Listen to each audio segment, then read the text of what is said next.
Swamp Things, a podcast revisiting legendary runs.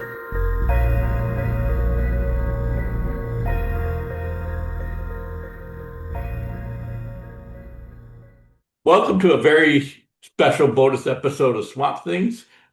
It's my great pleasure to have the guest Stephen Bissette. Hello. The primary artist on Alan Moore's Swamp Thing run. With John Hoddleman. Yeah, I was the penciler. I don't know if that makes me primary, but I'll accept that as a compliment. Well, you and John laid out the pages very differently, I would say. Um, so it's you certainly laid it down first, and then Toddleman finished it, and he did a great Yeah, job, and I think you did a great job too on that run. yeah, and John, we can talk more about that. But John and I go back. We met at the Kubert School, so we actually had done some collaboration work prior to Swamp Thing, and we were really comfortable working with one another. Yeah, it's very evident from the work. Did you two work on a heavy metal together? I had done some work for heavy metal. In fact, I was one of the first. I was in the first batch of American cartoonists that got to sell freelance work to heavy metal back in '77, the year they started here in the U.S. And but John and I did not jam on anything that saw print and heavy metal. John helped me with one of my Marvel Comics black and white jobs for Bizarre Adventures.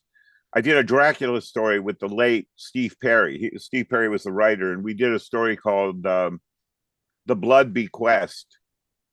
And John took a bus out from where he lives in Pennsylvania and stayed with me a few days in Vermont and helped me finish that story. So that was probably the first, collaborative work that John and I did that saw print. Although he was essentially ghosting on that story. I don't. Marvel messed with our lettered credits, so I can't remember whether John's credit made it to the final publication or not. But we had jammed on some individual illustration pieces, and in fact, when we auditioned for Swamp Thing, for want of a better word, Robert, John and I provided Len Wein with 2 or 3 sets of samples, including page sequences that John penciled and I inked, and page sequences that I penciled and John inked. And that's on the basis of that, Len said, okay, Steve, you've got the stronger storytelling and page design chops. You're penciling, and John, your inks are gorgeous. You're inking. And that's how the team was put together for Swamp Thing. Well, I think Lynn made the right choice. Let's back up a little bit here. Why don't we give our listeners a little bit of some of your background and history growing up? And did you always want to be a comic book artist? Good question. I wanted to be a comic book artist from about the age of 5. When my family and I moved from northern Vermont to a little town called Duxbury, Vermont, Duxbury. Our next door neighbors were the Caseys. They were right across the street from us. And Mitch Casey was about a year and a half or so older than me, but Mitch and I became best friends. Mitch is the first person I ever saw draw a comic.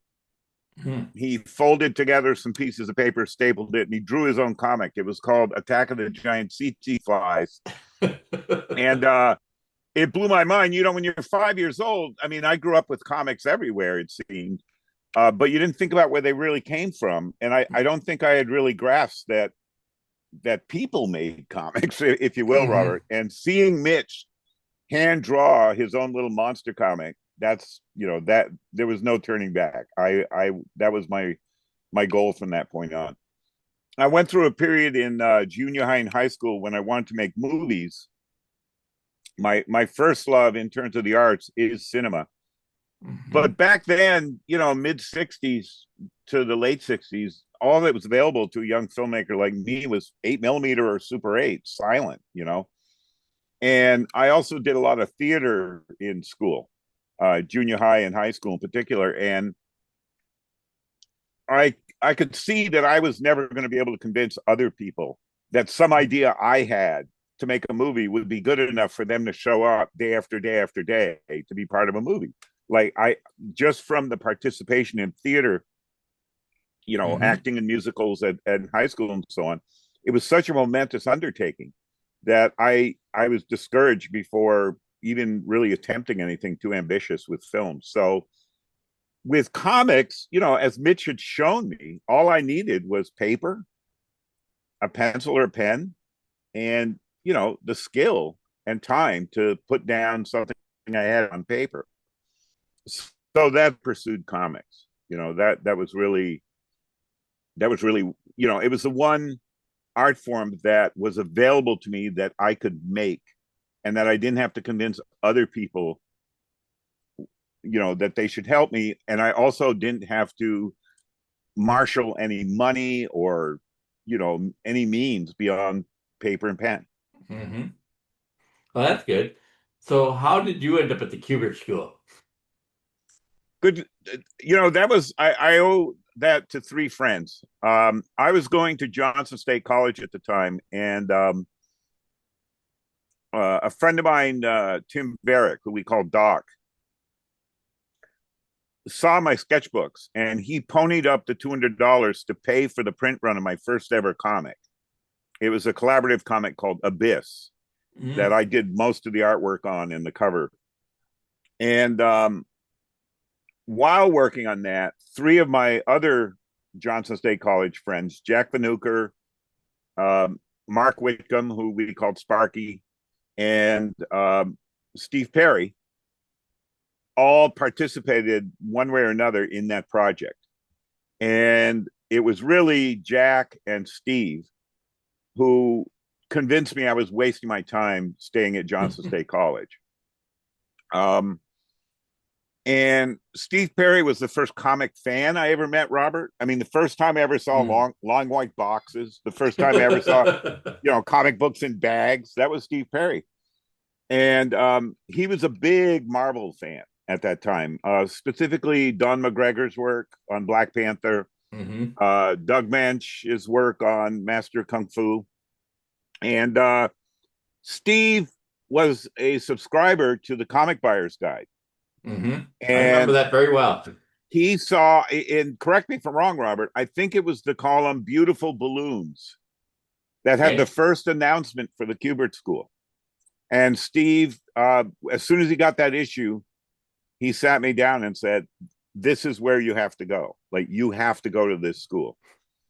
And the reason I mentioned Abyss is that was my portfolio. I applied to the Joe Kubert School, and what I sent as my portfolio was the published issue of Abyss. And I had also worked that summer or the summer before, no, that summer, on a ink wash adaptation of one of the stories I'd written in high school, which ended Mm. up later being the story Cell Food that Rick Veitch and I did for Dr. Wortham's Comics and Stories. And that was my folio, and I got in. It was funny too because the head of the art department at Johnson State College,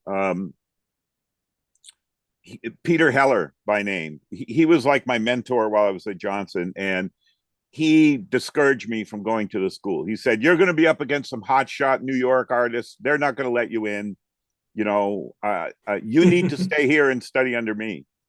And what Peter was having me do was go to University of Vermont, and I had Hmm. to draw from life um, some of the dissections, the autopsies in the medical department at UVM. And I did it twice. And I'm not squeamish, but From that your work, had, you're not squeamish. well, that had nothing to do with what I want to do. Like, Peter didn't understand that the drive to do comics didn't have to do with perfectly drawing the human figure. It had to do with Hmm. telling stories. I wanted to tell stories, right? Hmm. I wanted to be a better artist, a better representational artist. But, the road that Peter Heller had me on, my second year at Johnson State College, he had me draw every bone of the human body from four different views. I mean, every Hmm. bone, Robert. Do you know Yeah. how many bones are in our feet? I had to draw every damn bone. And it was great. I learned the basics of human anatomy, and it certainly helped me in my figure drawing. But it had nothing to do with what was driving me, which was I wanted to draw comics. And Peter didn't really understand that. And luckily, I got into the Kubert School. It turned out I was exactly the student that Joe was looking for. Apparently, as soon as he saw the printed issue of Abyss, when he and his wife Muriel opened my first letter to them, I was in. That's good. One of the only other cartoonists that were in my class who had sent in published work was Rick Veitch. And I met Rick the first day, and I think it was in the first hour that I was at the Kubert School, and we became immediate friends. So and you stayed that way for quite a long time. oh, still, yeah, Yeah. Rick is still one of my best friends. I mean, Yeah. we still get together often, and I should also mention that Rick and his older brother Tom were part of the reason I applied to the Kubert School in the first place. Mm-hmm. I was it was Underground Comics that made me want to work in the comic industry. Not Yeah. mainstream comics, underground comics, right? Yeah. Where did you find underground comics up in Vermont? Well, they were everywhere up here. Seriously, I Oh, mean, really? you've got to remember, Robert, that in the late '60s, early '70s, Vermont was one of the go-to places for the counterculture for hippies. There were a Okay. lot of communes up here, and from the time I was in junior high and high school, there were two or three bookstores, two in Burlington, which is our big city, and one in Waitsfield, Vermont, that were essentially bookstores run by hippies. And they had comic racks with underground comics in them. So, and also through one of those comics, I saw the ad for Bud Plant. So I was mail ordering from Bud Plant's mail order catalog on a regular basis. Mm. So I still have all the underground comics I bought back then. I mean, I picked up almost everything. There's not many undergrounds I didn't, check out. And it was Two Fisted Zombies that Rick Veitch and Tom Veitch did. That was one of the comics I really loved. And somewhere I read, I thought it was in the indicia for Two Fisted Zombies, but maybe it's not. Somewhere I read they were from Bellows Falls, Vermont, and Okay. I knew where Bellows Falls, Vermont was, and I thought, well, if they can do it, I'm from Duxbury, I could do it, I like. So it was really, complete happenstance that Rick and I ended up in the same place at the same time, but it was perfect. I mean, Hmm. he was one of my heroes, and we became best friends. And I'm kind of the little brother, that's part of the relationship with Rick and I. He's the wise old brother. I'm the little brother. So of course I do everything wrong. What else can I say? Would Joe teach you the class in those days, or? Yeah. The school really, Robert. If I can paint a picture for you, Joe and Muriel, through the sponsorship of Harry A. Chesler.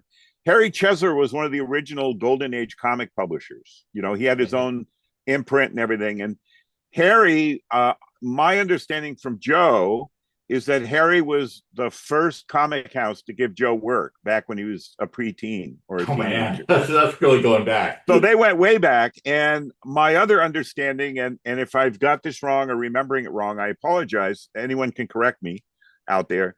Muriel told us that she ran into Harry at a shopping center the Kuberts lived in Dover, New Jersey, and Muriel ran into Harry and recognized him, and that's how Joe and Muriel and Harry got back together. And Harry ponied up a lot of the sponsorship. I don't know if it was in the form of money or real estate or what, but they ended up launching the Kubert School in a place called the Baker Mansion, which was in Dover, New Jersey, and it was literally a mansion estate. It was in one of the community neighborhoods.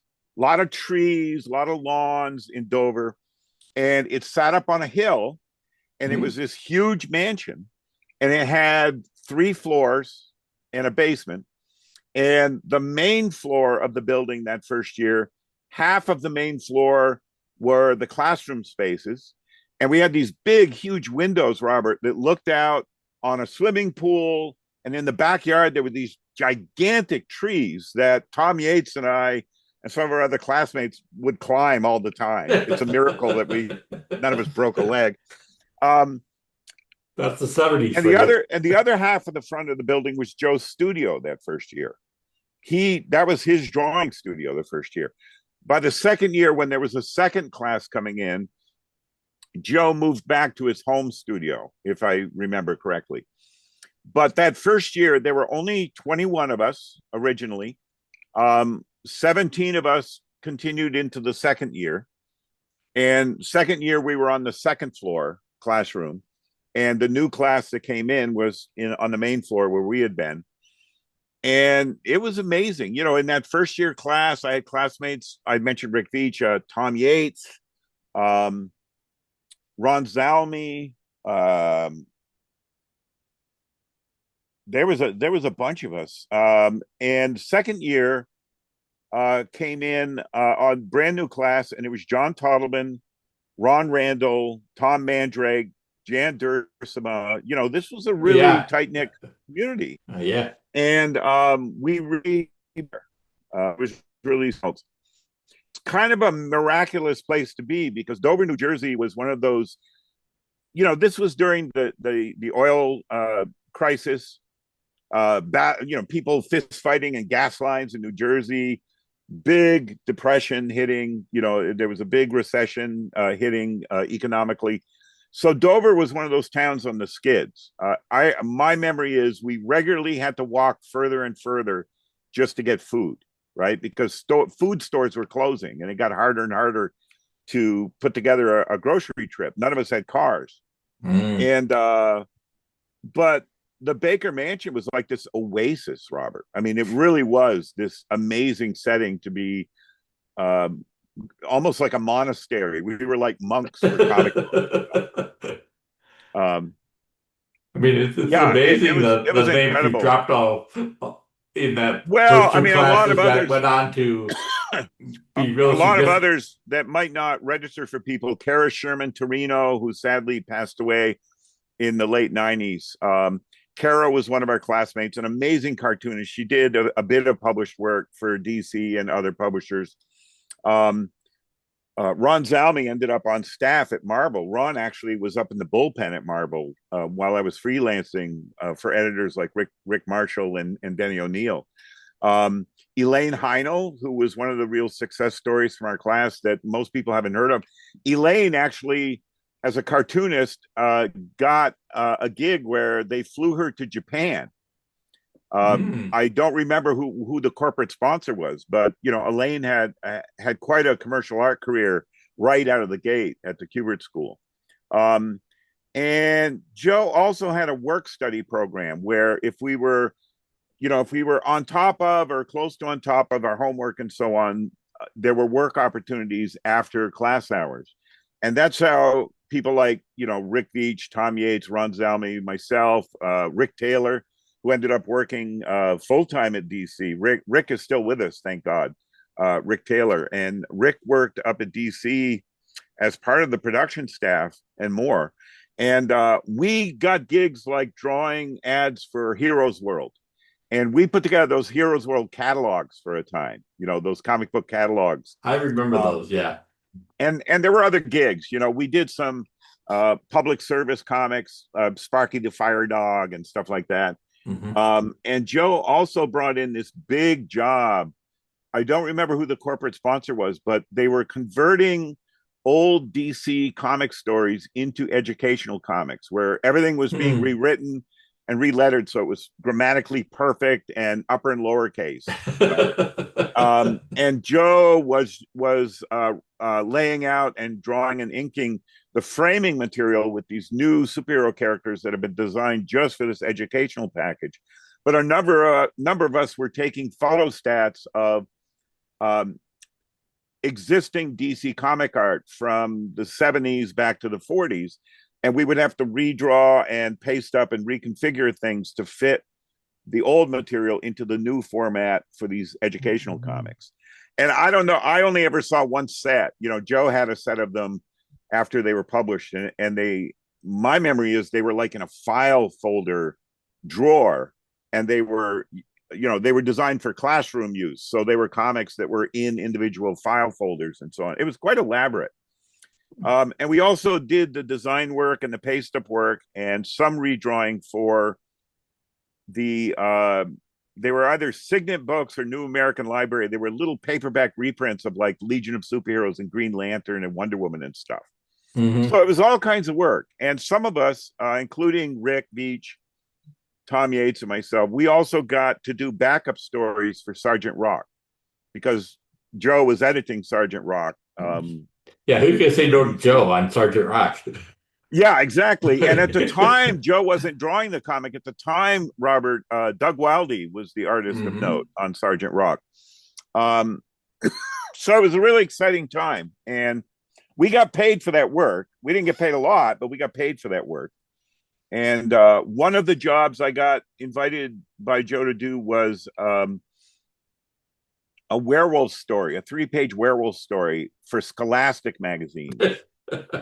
Scholastic was launching a new magazine. This was in 1977. So Star Wars was the big Hmm. box office hit. And Scholastic decided to tap that market with a magazine called Weird Worlds that they sold into the school systems. It was a Hmm. companion to Bananas and some of the other magazines that they produced Yeah, for junior high and middle school. we didn't get And that one, but yeah. well, so the Scholastic work, but yeah, Weird Worlds only lasted, I think it was 9 or 10 issues. But um, I got to draw the werewolf story. I didn't get to sign it. It was signed to Joe Kubert's school. But when I graduated, Joe very gracefully gave me, in an incredible act of generosity, he gave me that contract. So I was leaving the school with a freelance gig with Bob and Jane Stein, and the art director was Bob Felgus, and they were the best people I ever could have lucked into working for. They paid a top rate. The reproduction of the art was top notch on slick paper. Um, and Bob Stein is better known now as R.L. Stein. He later did No. Goosebumps, right? Yeah. Um, so, and that came out of that work study program that I mentioned. Nobody did more backup stories for Sergeant Rock than Rick Veitch.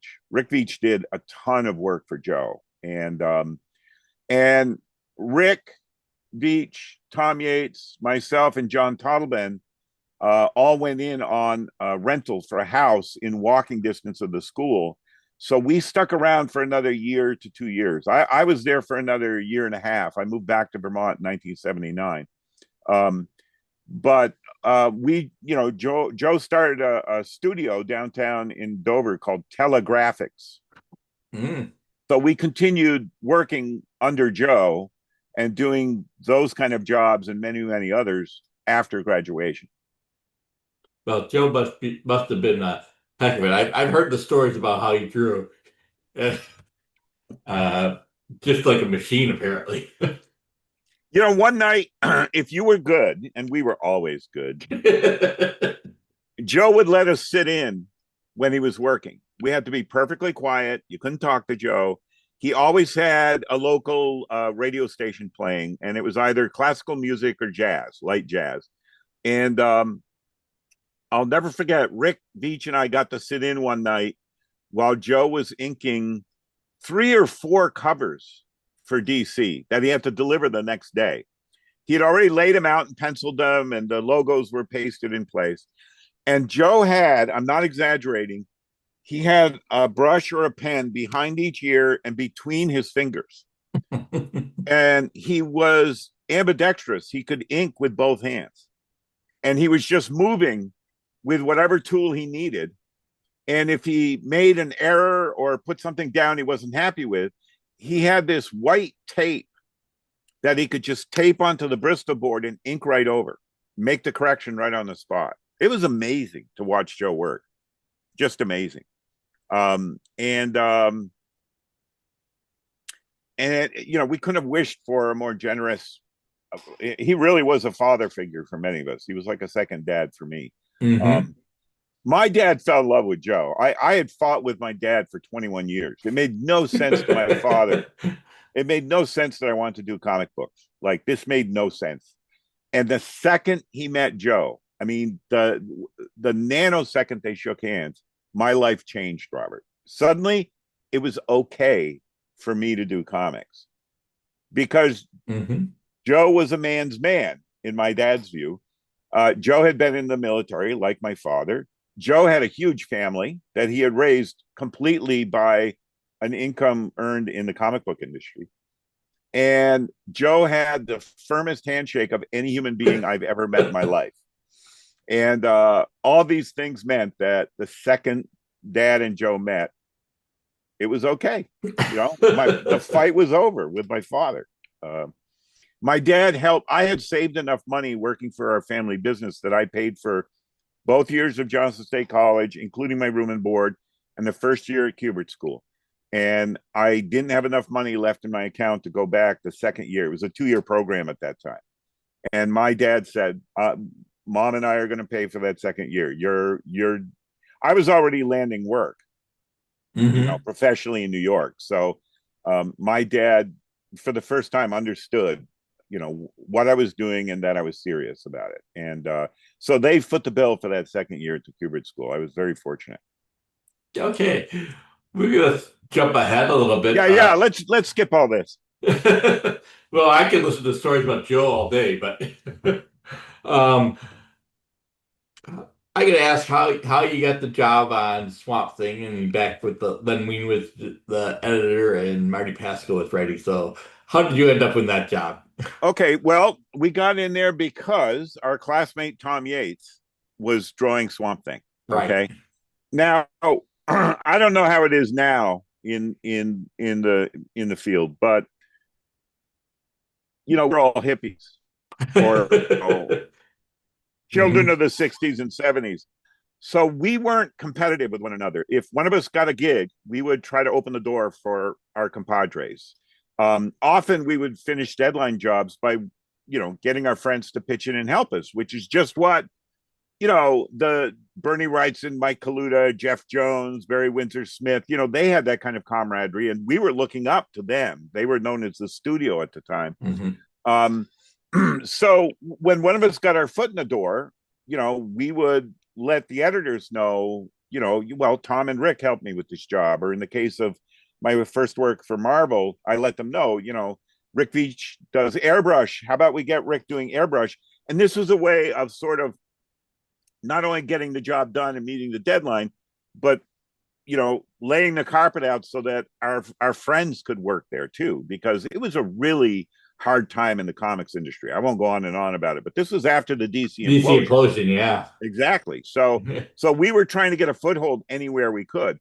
So when Tom Yates was the first of us to get a foot in the door at DC Comics, and not under the umbrella of Joe Kubert, um, Tom, right from issue 2, had John Tolliban and Rick Veitch helping him make the deadlines because Tom was responsible for pencils and inks Ooh. on that comic, and that's a heavy workload. So if people are interested, if they look back at Saga of the Swamp Thing #2, John Tolliban's hand's in there, Rick Veitch's hand is in there. And this is how Tom made the deadlines, but it was also a communal thing. Tom had gone from living in Dover to renting this pretty cool house right on Lake Hopatcong in New Jersey. So Mm. he had like lakefront property that his studio looked out on. So, for John and Rick, spending a day or more working with Tom was cool. It was a break from being in Vermont for Rick, or a break for John Tolliban from being in Pennsylvania. Um, Tom invited me in. Let's see. I think the first issue I did was Saga of the Swamp Thing. It was the Dinosaur Island, the King Kong issue. I'm forgetting the number off the top of my Yeah, it's head. like 6 or 7, something like Yeah, that. somewhere in there. And so I laid out that issue. Tom Mm. had the script and sent me a photocopy. So that was my first read of a Marty Pasco script. And Marty's scripts were dense. Hmm. Marty was like Don McGregor and some of the other writers of his generation wrote heavy. There was a lot of copy and there was a lot of instructions to the artist. Um, so I laid out that issue, and Tom, if you look at the splash page, there's 2 dinosaurs fighting. It's the monitor and the pygmy alligator from 1 million BC from 1940. lizards as dinosaurs from the 40s movies. And if you I'm sorry, if you flip the page over, under one of the dinosaurs' tail, Tom Snuck layouts, SR Bissette. There's a little, a credit in there that Tom snuck in. I'll have to And look I for that one. and I also did some work on number 13, one of the Golem issues that Mm. Marty and Tom did. But John Totleben was really the Swamp Thing guy. I mean, out of all of us, when we first met John, when our second year, his first year at Hubert School, he was the Swamp Thing aficionado. John loved Bernie Wrightson's work. He loved the comic book character Swamp Thing, and it was really John who was like our aesthetic and compadre doorway into all things Swamp Thing. So when Tom got the gig, it was a natural for Tom to invite us in to help anytime we could or would. Hmm. And when Tom decided he was leaving, he spoke to John and I individually and said, you guys should try out for this. And Tom had seen what John and I could do together. We had jammed on a couple of, single drawings when we all shared that house in New Jersey. And Tom remembered that. And it was another Cubit School classmate, Tim Truman. And if memory serves, Tim had started the third year of Cubert School's operation. So Tim was just entering the school when John Tolliban's class would have been moving into their senior year. And Tim was working for TSR, Dungeons and Dragons. Okay. Okay. And Tim got the baton to shepherd sort of a improvised studio setup at a Holiday Inn in New Jersey to design this line of toys that TSR was going to do of the Dungeons and Dragon figures. Not the little lead figures, but their Hmm. first line of plastic toys. Mm. So Tim, we were all friends with Tim and Beth Truman. We had gone to their house. We had done parties together. We knew them really well. Tim was and remains a really good friend. And Tim put together a studio setup, and it was John Tolliban, myself, Rick Veach, Ron Randall, Tom Mandrake, Jan Dursema, Tom Yates. There was a whole bunch of us. Anyone who could showed up. And my memory, Robert, is it was like a week-long sweatshop. And it was a sweatshop. I mean, we were in that room, we were in that Holiday Inn room for 8 hours a day designing those toys. We were given preliminary drawings and drawings from the TSR gaming books. And it was our Mm. job to design them as figures and draw them back, front, side view, and any close-up information. So after hours, John Totleben and I would go up to one of our two rooms, and we worked on our audition pages for Len Wein. So we didn't stop drawing. Like when we got done with the Hmm. D&D gig at 5 o'clock, we'd get something to eat, and then we'd go upstairs and we would chip away at these Swamp Thing pages. My memory is that John penciled 2 or 3 pages with his own character. He had this character he'd come up with called Nuke Face, who later was in the comic. That was John's character. Mm. And John drew like a 2 or 3 page sequence of Swamp Thing coming across, this toxic waste wino Nuke Face by the ruins of this building. So John penciled, this little sequence, and I penciled a 2 or 3 page sequence with a giant mutant frog that was the monster. And I penciled some portraits of some of the characters from Len and Bernie's run. I remember drawing Black Jubal from Swamp Thing number 10, Hmm. the alien, that big, fat, pudgy alien from Yeah. one of the later issues of Swamp Thing Len and Bernie did, and a couple other characters. And we also penciled portrait, and these were just illustration board full page. They weren't comic pages. They were just like pinup pages. And I penciled them, and John inked most, if not, he didn't ink all of them. Some of them were just pencils we showed Len, but John inked some of them. And we did a character we wanted to bring into Swamp Thing, which was Jack Kirby's Etrigan, the demon. We did a portrait of the demon, a full figure demon, and a close up of his face. And at the end of the week, Tom collected that original art, and then the next week brought it into DC Comics and gave it to Len, and we got the gig. That's how we got Swamp Thing. Yeah, And and like I you, told you earlier, Len looked at the samples and went, okay, Steve's work, you're the stronger storyteller and your page design sense is stronger. You're a penciler. John, your inks are gorgeous. You're the inker. And that was how we started. And our first official issue was Saga of the Swamp Thing number 16. And Marty Pasco was still writing the book. And it was behind schedule when we started. And that never changed. yeah, I know you documented how was it number 20 came to be.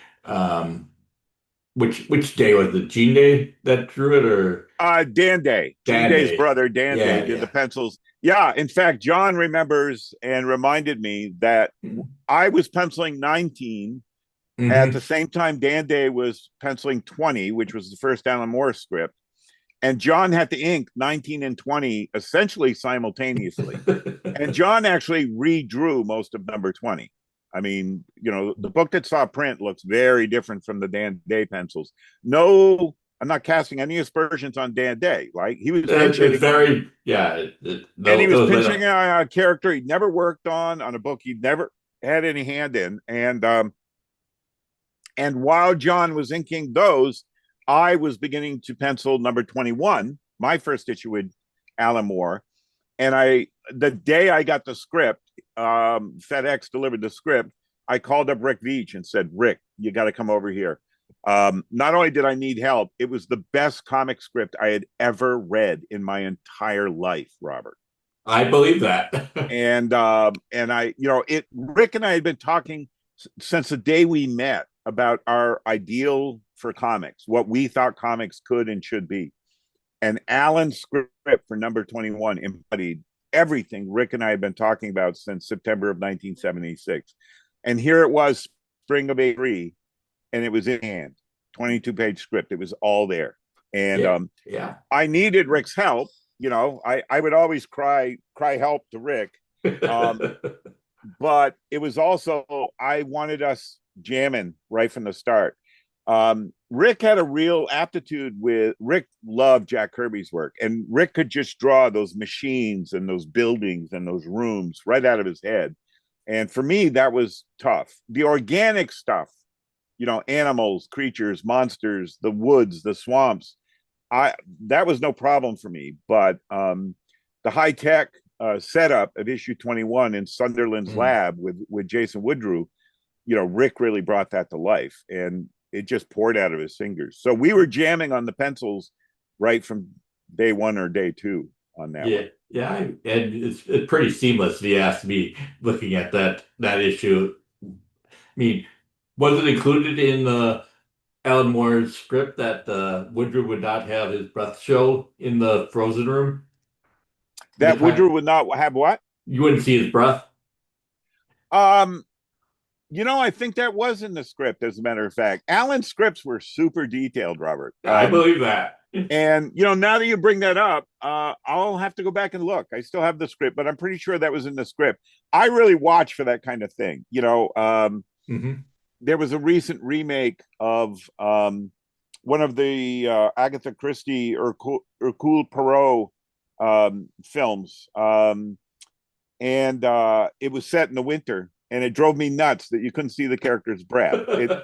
I mean, I grew up in Vermont. I know winter, and it's Yes, like, I know. and that's something I always watch for in visual media. Like, can you see people's breath? Because that's once the temperature drops to 32, you can see your breath. So I'm sure that was an Alan script. I'm sure.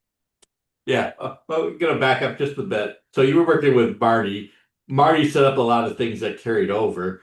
Yep. What was the difference between Marty and Alan as far as scripts go?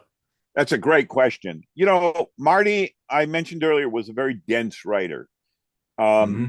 he thought visually, but he would ask for too much in a single panel. He would have something going on in the foreground, the middle ground, and the background, and he wanted all three to register with the reader.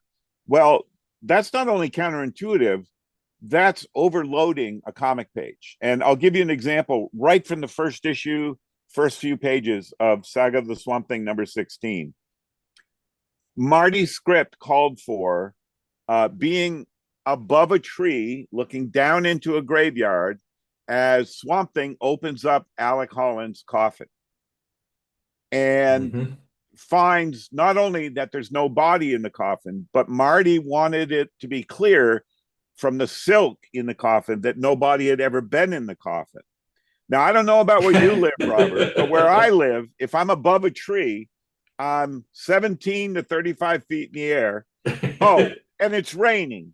It's Okay. creepy. And this is the kind of thing Marty would, it sounds good in written prose form, but visually you cannot show that, right?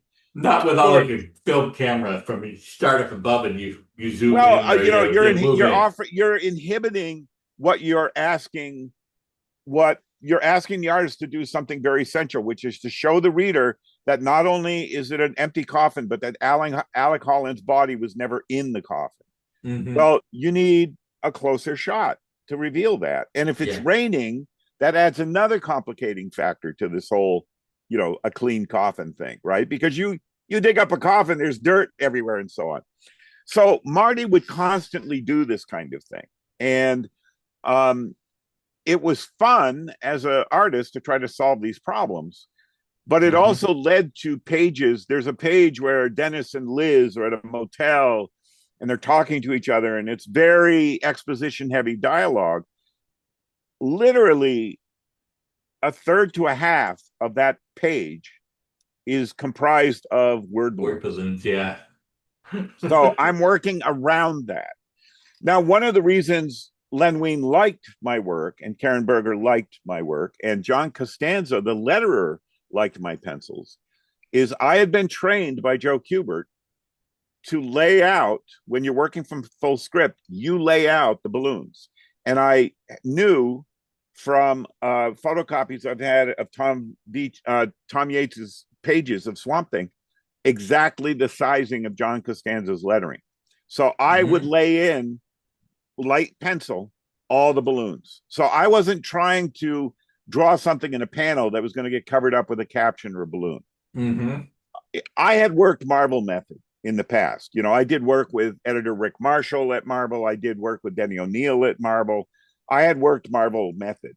And the frustration with Marvel Method is what too many people, especially editors, don't realize is what leads your eye as a reader isn't just the artwork. It's also the The word word. balloons, the captions.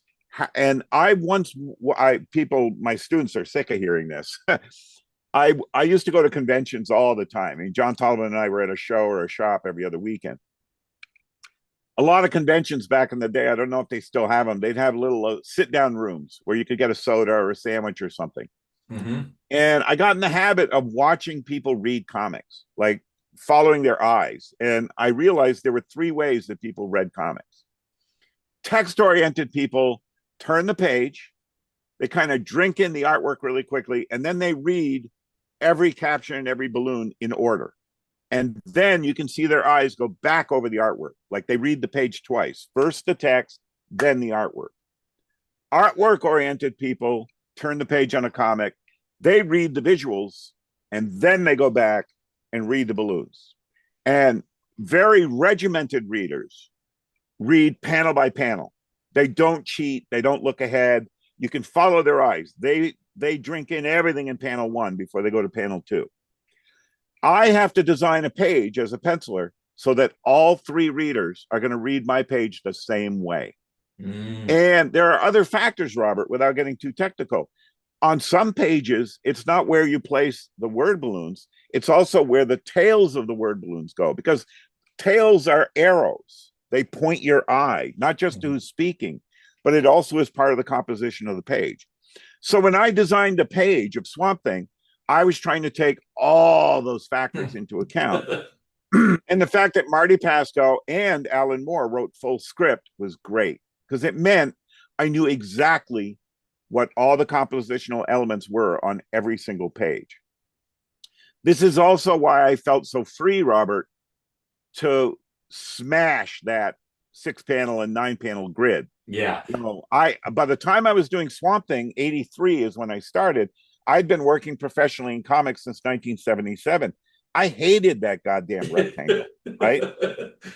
And Which seems Swamp like it Thing, would put you kind of at odds with Alan Moore, who loved the 9 panel grid.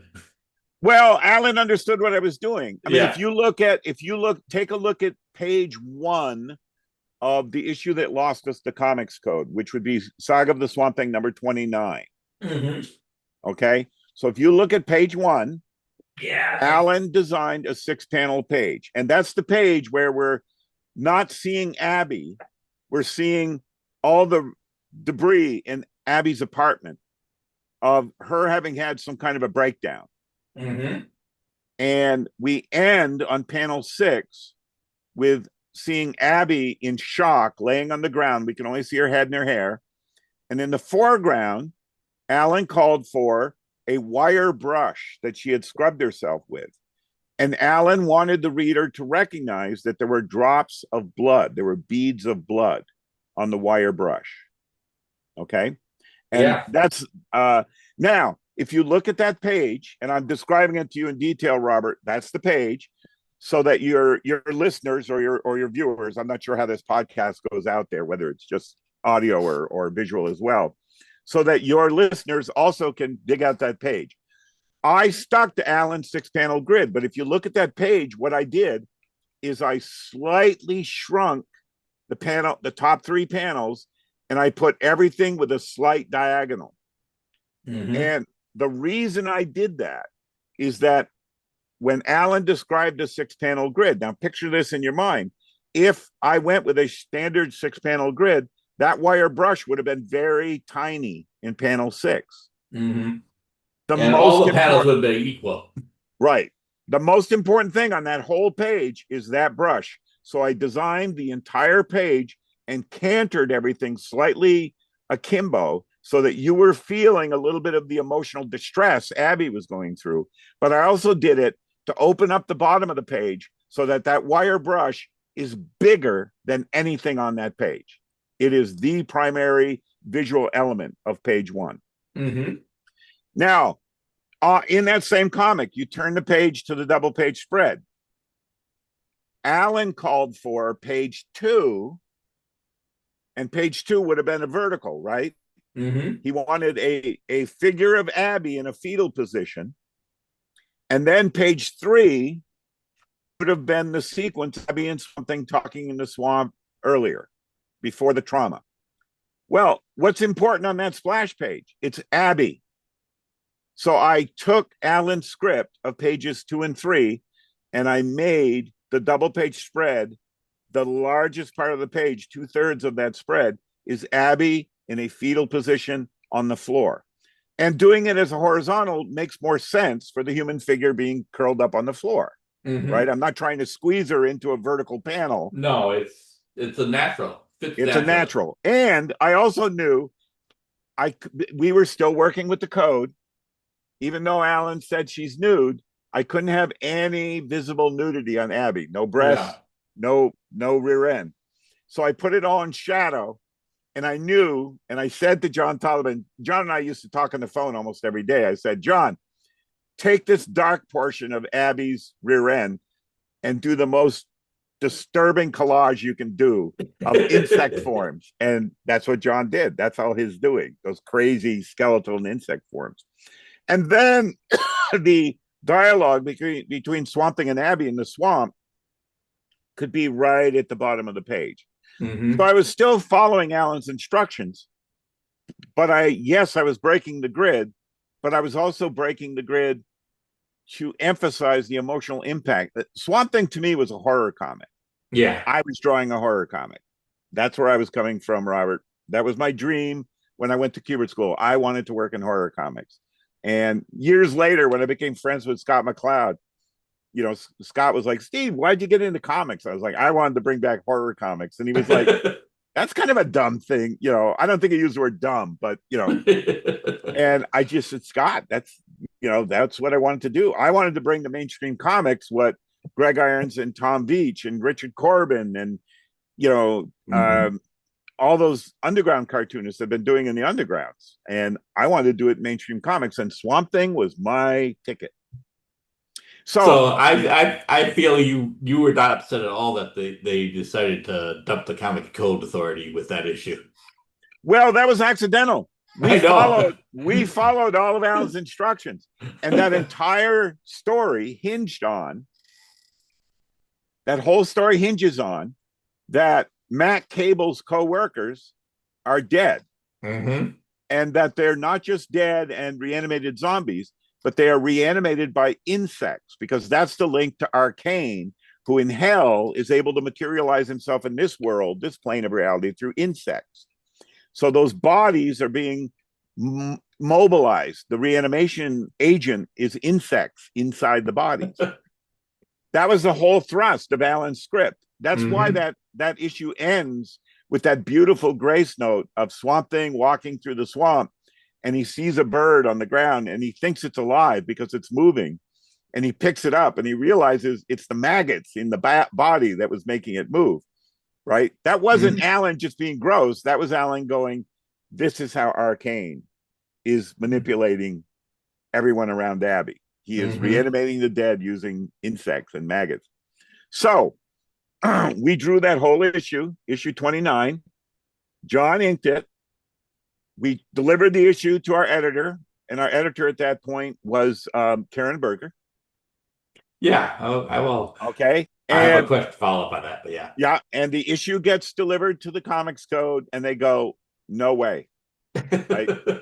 And what they objected to originally, Robert, was in that double page spread of Just Say Uncle, when Matt Cable reveals he's possessed by Arcane, that it's actually Anton Arcane that is the one who has victimized Abby and reanimated the dead. I had flies coming out of the skulls and mouths of the zombies, which is what Alan called for. We had bugs everywhere in that issue, right from page one. There's bugs everywhere. Hmm. And that was something Alan called for in the script. He referenced an Art Spiegelman story that was in Arcade that Hmm. had cockroaches that appeared on page one or two cockroaches. And by the end of Art's story, the cockroaches are everywhere. That's what Alan referred to in his script. And the code went, "No, you can't, you can't have these flies around the Walking Dead." And I was working by that point in time on the annual Down Amongst the Dead Man. Hmm. Here we are behind on deadlines, and I'm doing a double issue. And I was right in the middle of it, or early in it. And Karen called me in a panic. The code had rejected the issue. And I said, "Well, Karen, that kind of imagery is in our family newspaper." She was like, "What are you talking about?" And I said, "I'm FedExing some pages out to you today of the annual. I'll clip out the movie page of the local Springfield Republican, is the name of the newspaper. Aptly enough, the Springfield Republican. Hmm. And there were two Italian zombie movies playing at the drive-ins and theaters down in Massachusetts. And they had, graphic imagery of the dead on the ads with, rotting flesh. And one of the ads had flies around the dead. And I said, "If this is okay in a family newspaper, what's the code's problem?" So Karen must have gone back. And then the code read the issue. They hadn't read it. They had just looked at it. When they read it, Oof. they went, "Oh, wait a minute. Her husband's possessed by her uncle? Like, that's incest. You can't have that in the comic." And Alan Moore famously said at some point, "Well, growing up with the royal family, I didn't see the problem." um, and that was the point where, I mean, it was this panicking week and a half where at one point, I don't remember day to day how it went. I mean, we're talking, decades ago. But at one point in that week or so, Alan, John, and I all talked on the phone and communicated, and we got back to Karen and said, "Right, if the code's going to reject the issue, take us off Swamp Thing, put us on a book that is out of the code." At the time, DC was doing Camelot 3000, Yeah. right? Yep. It was a Yep. direct sale market Direct. only Yeah. comic, Direct right? market only title. Yeah. And Gene Colan was doing, I think it was called Gem. Nathaniel's house. Was it or something No, else? no, Gem, Son of Saturn. Yeah. And that Okay. was a direct only comic as well. I don't remember why, but it was also a direct sale only comic. And what And thriller? we said we'll stay together as a team. We don't want to leave DC. We're not mad, but if this is too much for the code, if that's going to cut off what we're doing in Swamp Thing, put us on something else where we don't have to struggle with this, which caused a further panic at DC because we didn't know, we never knew what the sales were on the book. It never crossed the threshold into paying royalties, so we never saw sales figures. But Karen and Dick Giordano knew that the sales were going up issue by issue ever since Swamp Thing 21 because retailers really got behind the book. Don Thompson in the Comic Buyer's Guide was raving about every issue. The sales were going up. So they decided, no, we don't want you to leave the book. Like, keep doing what you're doing. And Swamp Thing 29 went out without the code. Now, what happened when it went out without the code were two things. I got a panic call from Karen Berger. I was in the final pages of the annual, Down Amongst the Dead Men, which builds up to Etrigan booting off Arcane's head Yeah. from his body. And Karen called me one day and saying, Steve, I'm not sure how you're going to handle it, but can you just like show it in the shadows or something? And I was like, Karen, that's like pulling the punchline on a joke. Like, we've been building up to this climax for 7 issues. We need to see Arcane suffer for what he's done to Abby. I'm not going to pull it. And I had designed the page, you may remember, with a vertical panel where Etrigan's booting it and the head's way at the top of the panel. Like, I wasn't going to redraw that. So Karen was like flummoxed. She wasn't sure, what to do, and called back and said, well, we've decided that Swamp Thing's going to go out without the code. Now, when there's a lag between, I'm working on the annual, Swamp Thing 29's about to go to the printer. All this crap was going on, Robert, between the time the book was done and it was going to the printer. There was all this panic around the code. They decided to put it out without the code, and sales went up again, right? Because the word spread, not just in the comics community, but in the horror community. Hey, something's happening with this DC comic. Like, we got to check it out. The code refused an issue. And we had to do one more issue with the code. I think it was issue 30 or 31 has the code seal on it. And then after that, it had the sophisticated suspense label.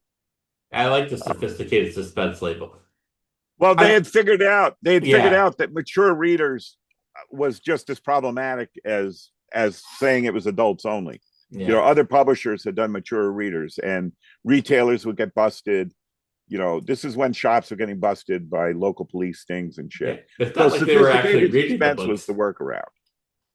It's not like the police were actually reading the books. Oh God, no. They were just going on what the cover said, or whether there was nudity or something on the Yeah. cover. I And think so 50 or 53 also had the code seal on it, but I'd have to look into that. no, we the code was done with Swamp Thing from issue 30 or 31 on. After that, it was sophisticated suspense only.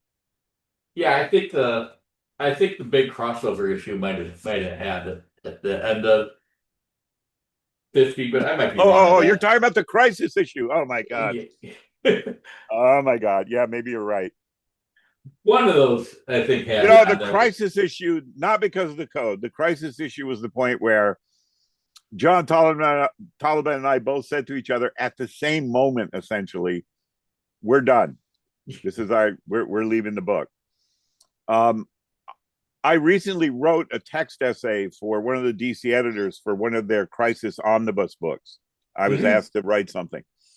So I reached out to John Toddleman and I reached out to Rick Beach to see what they remembered. And John remembered and reminded me that it was while we were both working on the Crisis issue that we both on the same day had made the decision individually, John in Pennsylvania, me in Vermont, I'm done. And John said he was reaching for the phone and the phone rang, and it was me saying, John, I'm off the book. I'll wrap up what we need to do, but I'm done. And John laughed and said, God damn it, I was going to call you and say the same thing. You beat me to it. Well, I dug out my copy in the the Comics Code Authority is on the big 50th anniversary Oh, on issue. the number 50? Oh, Yeah. look at that. How did we get the code seal of approval? I don't know. I don't know how you got on that one. 53 would have been the Thank you one for that I thought. pointing that out. I appreciate that. I didn't recollect that at all. Thank you, Robert. That's why you're more important than I am. I don't know about that, but it's one of the joys with watching what they were doing at the time was that we had a seal on the book or not. I It's one of the I had a student at the Center for Cartoon Studies where I was teaching, Randall Drew. He was a big the Sonic the Hedgehog fan. Mhm. And I would always present every year to the classes. I taught the comics history class, and I would present a lecture about the code and the end of the code. And Randall, God bless him, loaned me his set of Sonic the Hedgehog so that I could show the shrinking of the comic code seal of approval, because it was Archie and Sonic that were the last comics that got the code seal. Mm. And it was almost microscopic, the last seal of approval. I put together slides with a ruler on it to show the shrinking of the code seal of approval. And by 2011, the code no longer existed. Yeah, and I think Swamp Thing was a big part of that. Well, I'm proud of any role I may have played in that. While I go back a second, I know Karen Berger replaced Len Wein early on in your run. Well, maybe not early, but maybe like the end of the first year. What was Karen like as an editor compared to Len? Karen was one of the best editors I ever got to work with and for in my entire life. Karen was amazing. Karen had been editorial coordinator before she started editing books at DC. Um, and we were very lucky that we landed in Karen's court. Now, Karen was not a horror fan. Karen once made the mistake of, when John and I were both called into New York, and whenever we were called in, we'd bring whatever work we had finished on whatever issue we were both working on. Karen wanted to I want to reward you boys. I'll take you to any movie you want to see.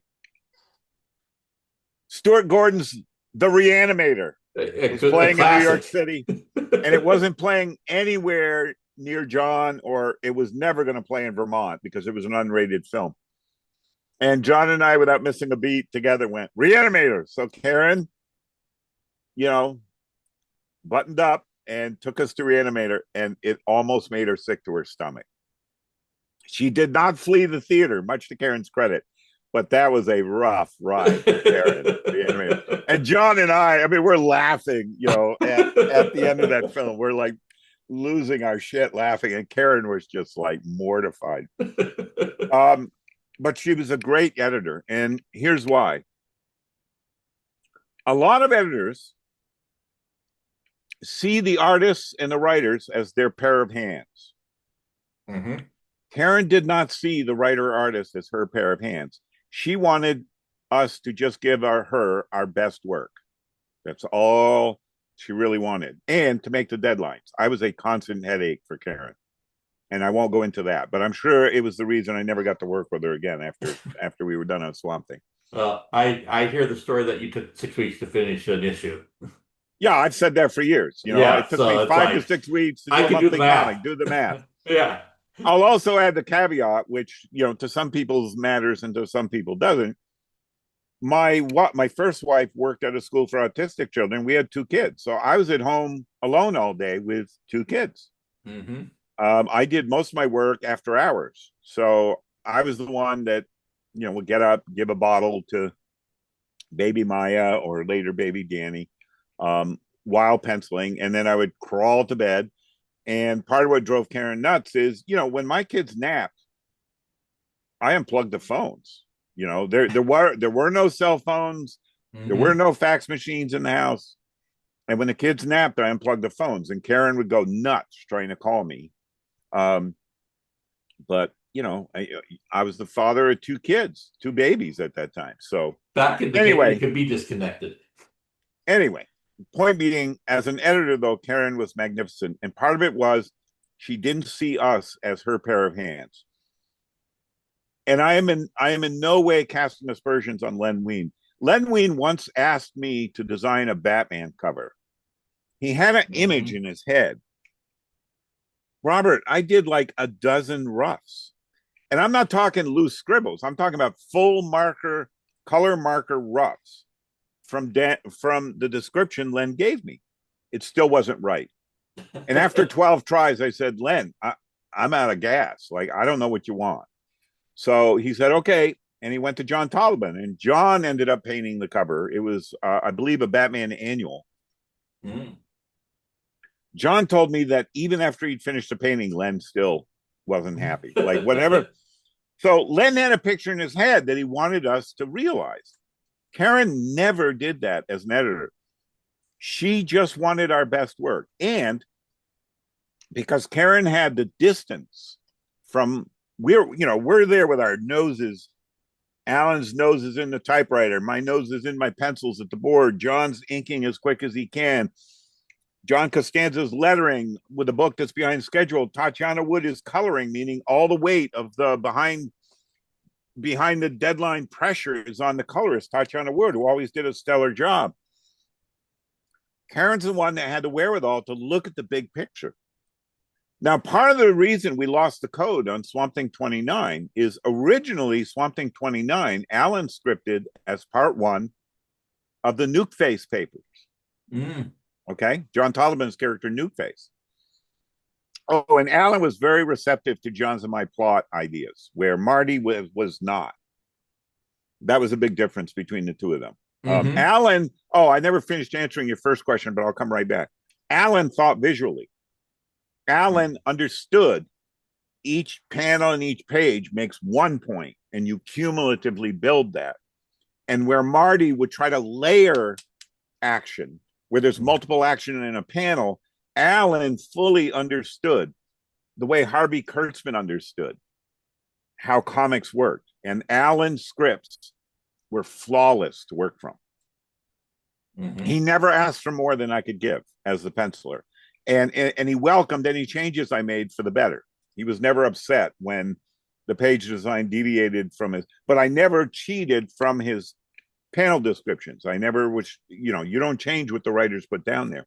Hmm. So Karen gets the script to Swamp Thing 29, rings up Alan and says, Alan, this is a really good script, but our sales are picking up.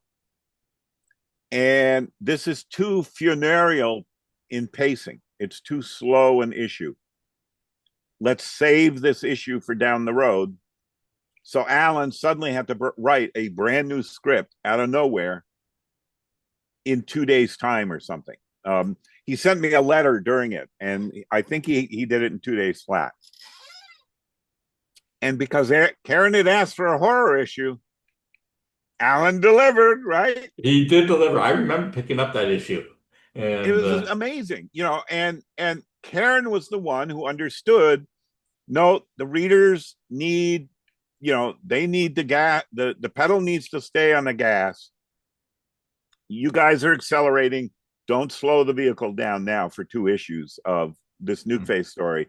Let's keep going with Arcane and Abby and all this. So Alan went pedal to the metal, and I did the same with the pencils. And my God, John did the same with the inks. So Karen, I mean, that's a really smart editor, Robert. hmm it was And the right call. I would agree in hindsight. oh yeah, yeah. And I put Karen there with the best editors I worked with. Me in order: Joe Kubert, Hmm. the late great Archie Goodwin, Karen Berger, and I got to work with Chris Duffy a few years ago. Those are my 4 favorite editors I ever got to work with. Um, they all got the best out of me. My best work I ended up doing with them, and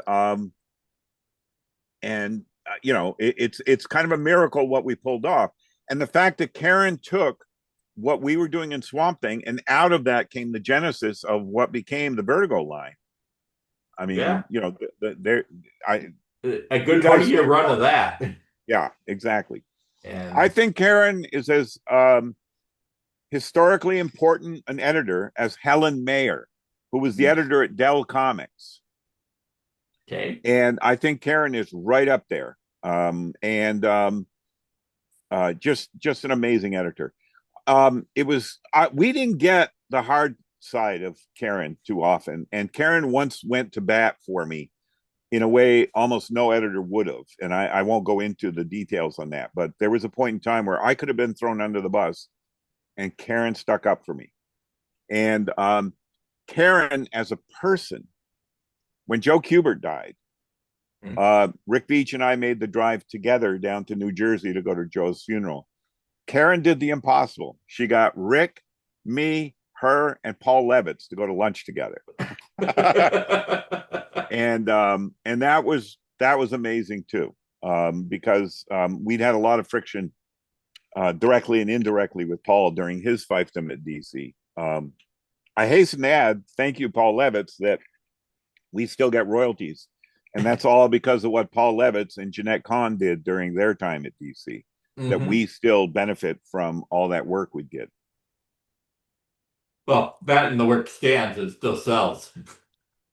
Well, that we were fortunate that we were on a book with Alan Moore. It's really Alan's work that keeps those books in print. And I'm not minimizing or underselling what we did in collaboration with Alan, but it's the Alan Moore legacy. The reality. That's the reality. Alan, despite his wishes that the work not be in print, I am so glad that work is still in print. I mean, they've kept it in print. They've had new editions, and it hasn't been out of print. It has not been out of print since the 1980s.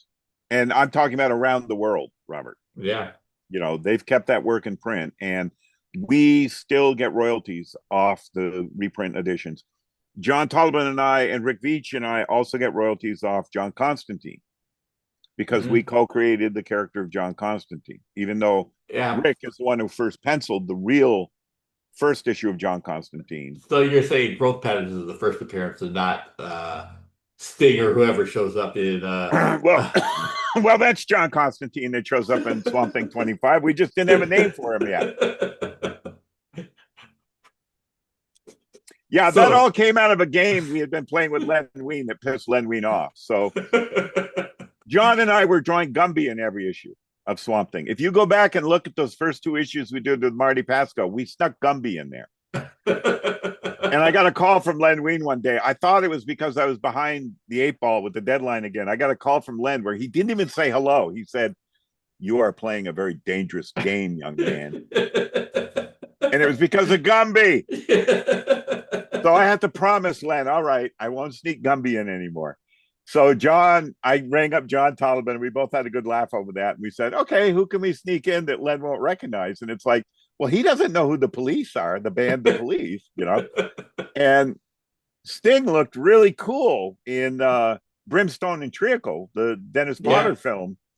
So we both, and I liked Quadrophenia. I liked that Ace Face character that Sting had played. And so we told Alan, we said, we're going to keep drawing Sting. You better make him a character. He's not going to go away. That's where John Constantine came from. Well, that's maybe the biggest creation of the 80s, or at least one of the most important ones of the 80s. Just out of play the game.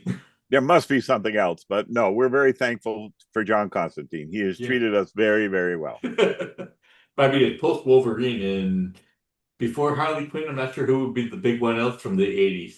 Boy, I don't know. Like the 80s to me is kind of this weird blur at this point. Yeah. So I'm sure there's other comic characters, but yeah, Wolverine would be up there. So in between those two, I would think, yeah. So let me ask you a few other questions I have on the run. Southern Chain, you took some illustrations from the Magic Island and put them in there. Was that your idea? Well, William Seabrook's Magic Island. Yep. Was that you, or is that Alan Moore that came up with that? That was me. I'm a big fan of Alexander King, who was the illustrator of Magic Island. And I knew that book by heart. I mean, that's the book that there are other precursors, but that's the book that brought the whole concept of Haitian voodoo and zombies into American pop culture. It predated, it was published in 1929. And I still have my first edition right up here. I could reach up and grab it for you. It's right up here. Let me prove it to you, Robert. Yeah, prove it to me.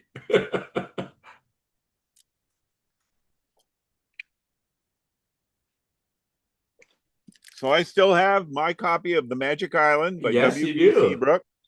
I actually Uh, have two hardcover copies up there, one with a dust jacket in a little better shape than this one.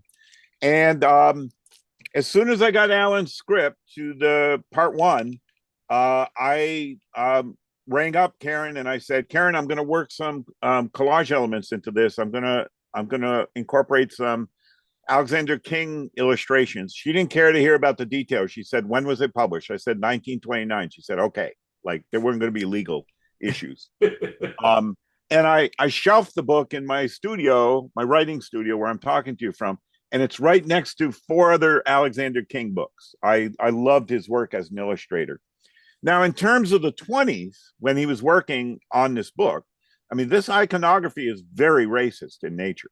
mhm. And that to me was the thrust of Alan's script. It was about the racism that was still very active in American culture. And as we can see today, I mean, here we are in 2025, and we're in a more racist America than I've ever lived in, and I'm 70 years old. So, I think we were right on the money with that. And I also love the design element that it brought to those pages.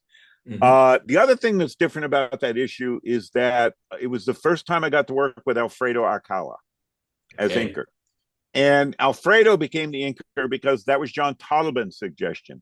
Karen, at this point in time, was keeping the book on schedule by jockeying, Mhm. the artists on the book. Sometimes, The the Sean yeah, or Ron Randall. yeah, there was a whole bevy Yeah. of us that we were working on different issues, and sometimes John Taliban would ink a Rick Veitch issue, for instance, and Karen could not. The one person she could not replace was John's inks.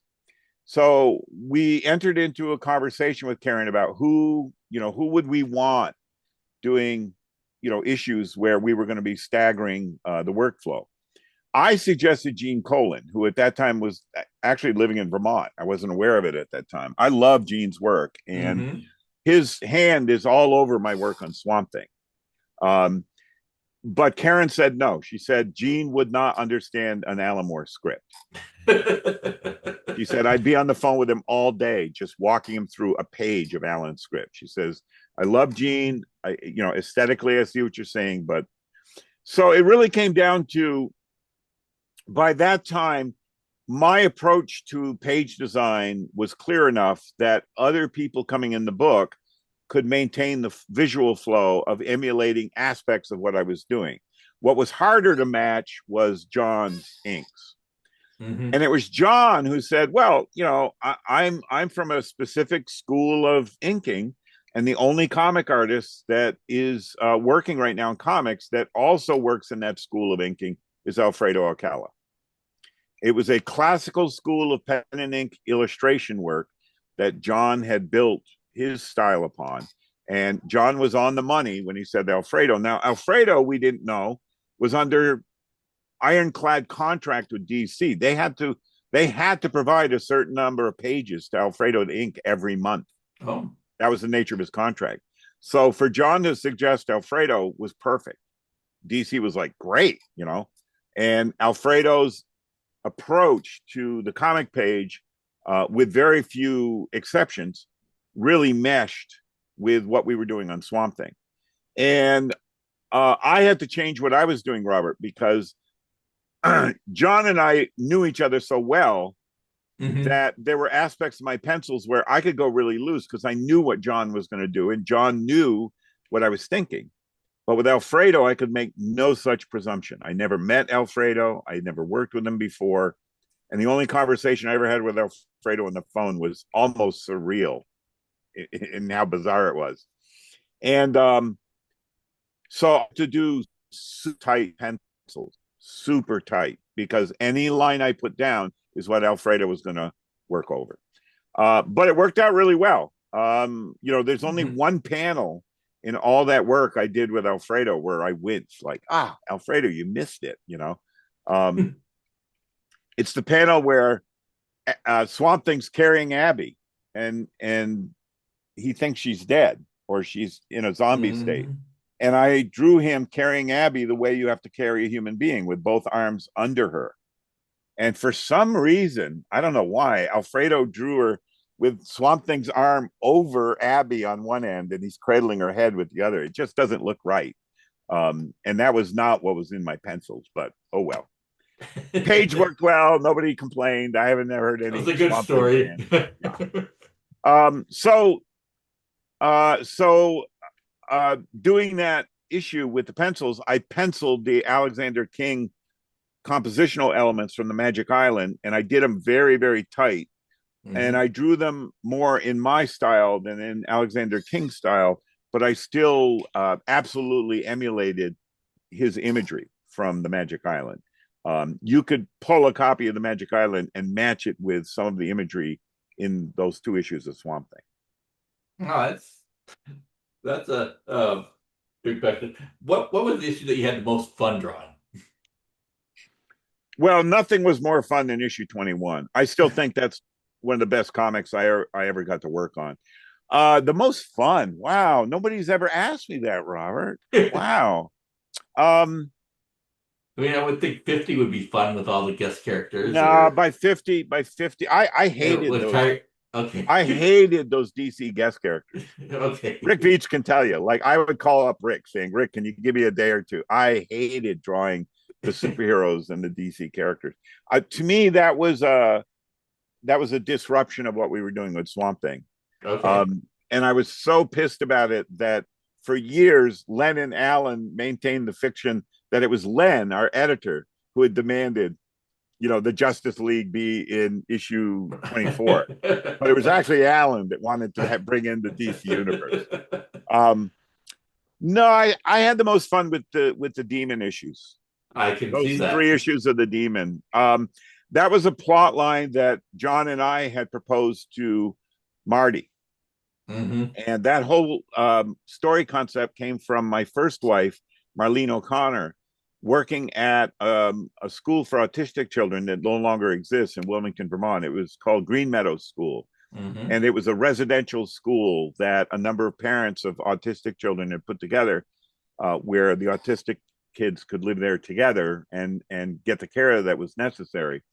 And that really was the catalyst and it was my love of the Demon, the Jack Kirby comic, The Demon. Hmm. I was the one that said, okay, it's got to be the camera. We got to bring back the camera, the fear The, creature. yeah. And that trope goes way back. That goes back to one of Ray Bradbury's Martian Chronicles stories. The whole Hmm. idea of a projection, a thought projection of whatever a person wanted to see or whatever they were most afraid of. That goes back to Bradbury. And so we had proposed a pretty tight story concept to Marty, and Marty wasn't very like Marty had his own plans with Swamp Thing. And I get that. It was his book. We were just guests on the ship. But once Alan was on, Alan loved collaboration with artists, and Alan invited our ideas, and we sent him the same paperwork we had sent Marty, and then we added a few others. But that first paperwork included Nuke Face, the Etrigan camera story idea at the School for Autistic Children. I was the one that was the James Agee Night of the Hunter fan. So I Hmm. included in the synopsis the quotes that Alan used at the beginning of those issues from the film The Night of the Hunter. That's one of my favorite movies of all That's a time. great movie. And so I probably had the most fun with that issue. But when you say fun, Robert, I have to add something. Now, I was penciling that run Hmm. at a time when my first wife, Marlene, and our 4 to 6 month-year-old daughter, Maya, Hmm. were taking a family trip down to Florida to visit my parents. And my parents, mom and dad, and Marlene and Maya and I drove to Houma, Louisiana. Oh. So in the motel rooms, I would set up in the bathroom of the motel to keep penciling the pages on Mhm. that Swamp Thing run while Marlene and Maya slept. And then I would try to get 1 or 2 hours sleep before we all had breakfast and then went on the road to explore Homa. Mhm. And the reason we were in Homa is we had been getting letters. Len Wein and Karen Berger would always share with me letters where I made mistakes. We drew things that weren't as they were in Louisiana. Okay. I'm from Vermont. So I would draw post and beam fences, and people would write and say, those fences rot away in one summer in Louisiana. And when Jason Woodrue uh, puts a kid into a catatonic trance and he ends up at the local sheriff's office, this is before the internet, I carefully got a map of what I Mhm. thought was the county that Homa, Louisiana was in. And I drew the map accurately on the sheriff's wall, but I wrote Terrebonne County. They're called parishes Parishes, in yeah. Louisiana, right? So I was making mistakes like this that locals were writing in and complaining about. So I said, okay, I got to go to Homa, where Alan had set Swamp Thing. I don't know how he did it, threw a dart at a map. I don't know. And we took photos of everything I might have to draw: the police station, the hospitals, the road signs, the fences, the buildings, the gas stations, any day-to-day thing that a cartoonist might get wrong. Hmm. I went home with photos of. And this is pre-internet, pre-cell phone. So it's Polaroid photos. And I put together a whole reference file of Louisiana. I even took Alligator Annie's boat tour into the swamp so that I could get some photos. But we were there in the winter, so we didn't see any alligators. But Hmm. you know, um, Probably the so best. even though that was a fun issue to draw, it was also torture. I drew the last issue primarily in Louisiana and Florida hotel bathrooms, and then I would have to work my parents' drive the next day around getting to a FedEx station Hmm. to ship the pages to Karen Berger, and go to a photocopy shop first to get photocopies of the pages in case. So, so it was a fun issue and a fun story arc to work on, but it was not fun, the logistics of doing the work. Well, the effort shows. Well, thank you. Um, Let me see. I probably have a couple others. I feel like several of the stories could be standalone, didn't have to be Swamp Thing, but Right. were just good horror stories. I mean, the demon one, Yeah. you could strip all the Swamp Thing and demon out of there and still have a good horror story. Well, Uh, I think all of Alan's issues work that way. yeah, I think once I he think got especially into American Gothic. yeah, but once he got into the DC universe stuff, Hmm. like it had to be part of the DC universe. The end of Jason Woodrue story arc, which was all Alan's, would work as a standalone until you get to the ending, right? Hmm. So, um, Green Lantern and Superman have to show up for the cleanup. Well, I wonder if that Swamp Thing movie ever gets off the ground for James Gunn and James Mangold, if that'll be part of it or not. But we will see if We'll that even see. I mean, happens. I was a fan of the Mark Verheiden, the last Swamp Thing TV series. I thought was Hmm. really good. Um, I watched it with my wife, who is not a horror fan. And other than the intrusion of the Blue Demon and the Phantom Stranger, which made no sense to my wife, she was like, "Who are these characters?" We both really enjoyed this series, but it was very frustrating that the plug got pulled when it did. When it did, right when it was getting into your run, basically. Well, and it also was frustrating that the last image of the last show after the credits is the first time we see the Floronic Man. Hmm. And the episode's over. In fact, if any of you watched the series and didn't make it to the last frame because you turned it off during the credits, you missed the makeup of the Floronic Man, and it was just going to get good, and the plug got pulled. So yeah, there's a number of Swamp Thing like movies that are interesting out there, Hmm. but nobody's ever captured it, on film. Yeah. I have to say, the series I look to is the Hellboy movie series. Mm, And the most recent Hellboy movie is, to my mind, the best of them because it's the closest to what Mike Mignola and Richard Corbin actually did with that self-standing Hellboy story. hmm. And it's tragic that it didn't play theatrically. You know, it went direct to disc here in America, it played theatrically in England and in Europe and overseas, but it didn't play here. And it's too bad because it's a great little movie. And my druthers would be that if a Swamp Thing movie is going to be made, that it be as good and as tight as that new Hellboy movie. Mm. Yeah, my brothers is just do what you had there. Maybe do a little bit of background and then pick it up at maybe 2021 and go from there. Either that or choose one of the self-standing stories. Yeah. I mean, Like you said, the demon arc would work perfectly yeah, as be a a perfect little, self-standing issue, a yeah. self-standing movie.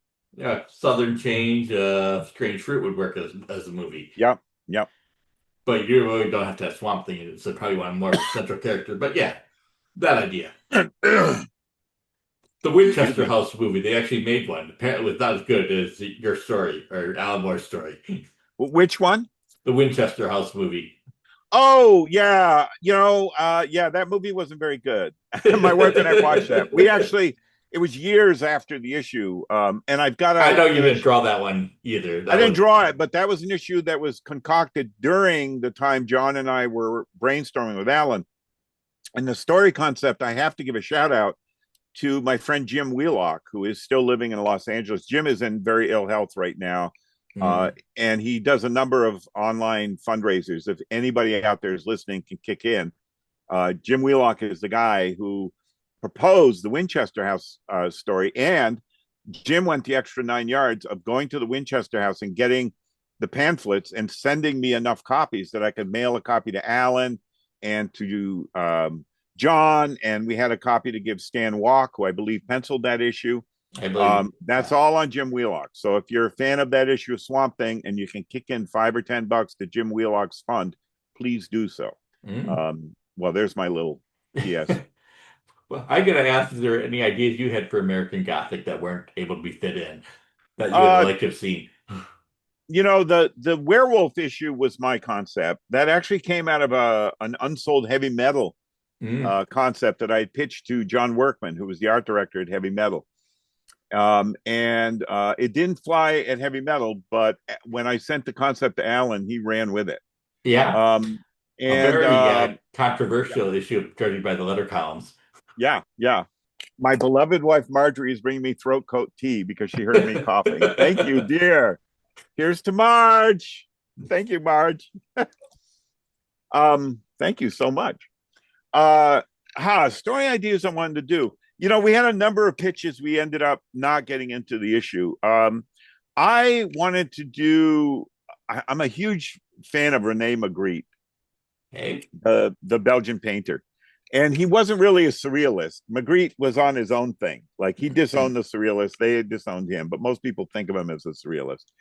I had pitched a story idea of Swamp Thing ended up in kind of a Magritte land. Mm. Um, but it didn't have a strong narrative hook. It was all visual and it actually is closer to what Grant Morrison ended up doing with Animal Man, actually, Hmm. after the fact. Not that Grant had any idea I had pitched that to anyone at DC. Only Marty and Alan would have known. Um, Which huh. it seems like something that would have been an interesting idea.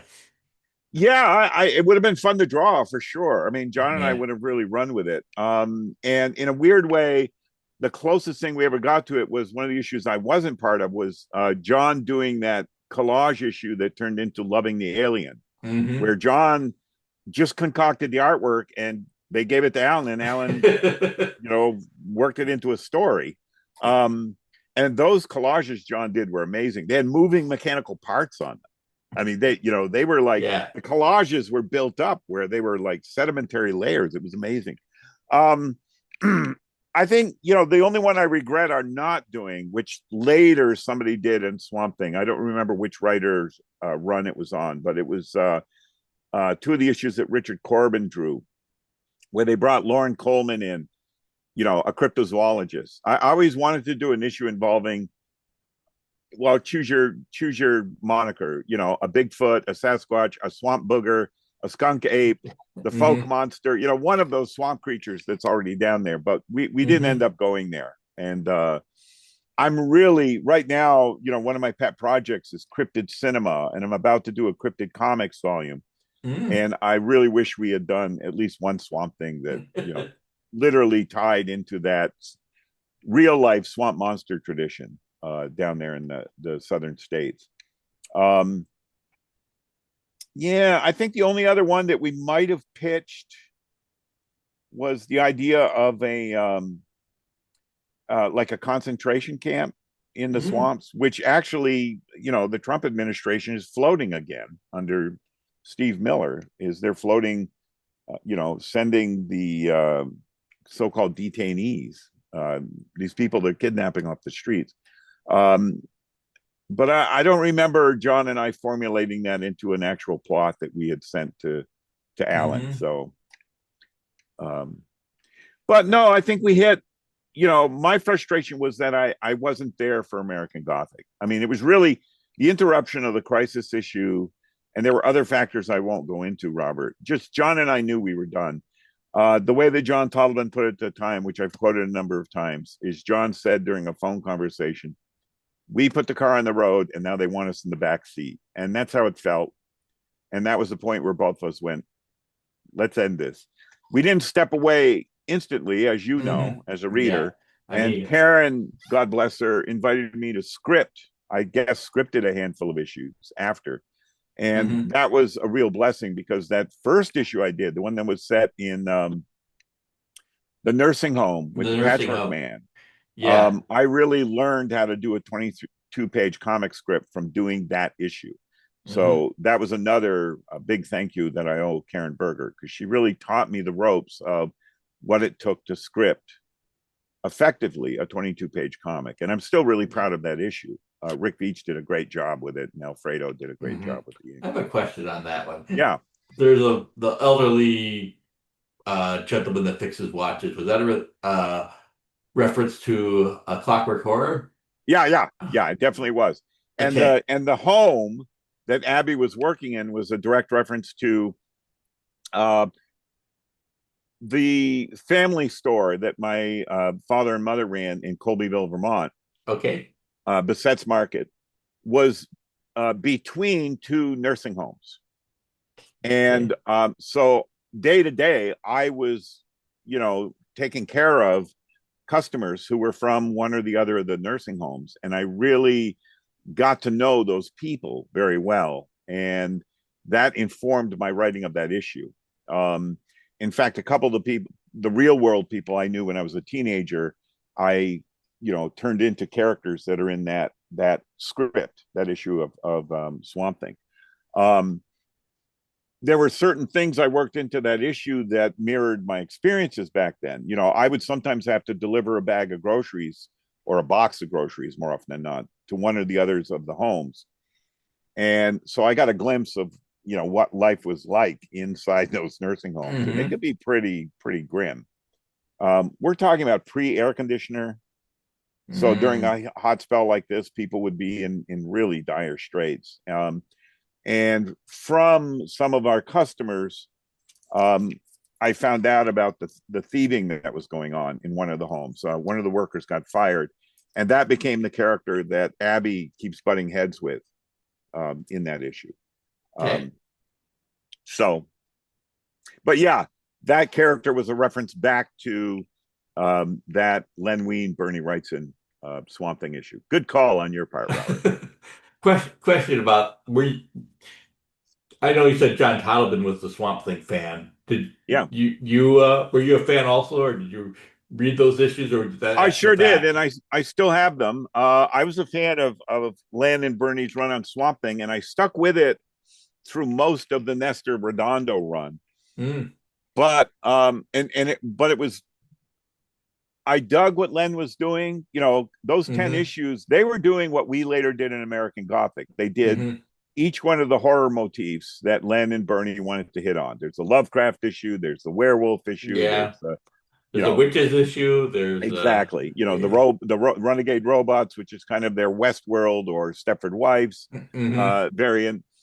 But I have to go back to, I was reading underground comics, and Hmm. much as I loved those Swamp Things, they were weak tea compared to what was happening in comics like Skull, Slow Hmm. Death, the work that Greg Irons and Tom Beach were doing. There were a number of underground cartoonists whose work I really, really, really love. And some of them, like the collaborations of Jan Stranad and Richard Corbin, were so superior to anything that was going on in mainstream comics at that time.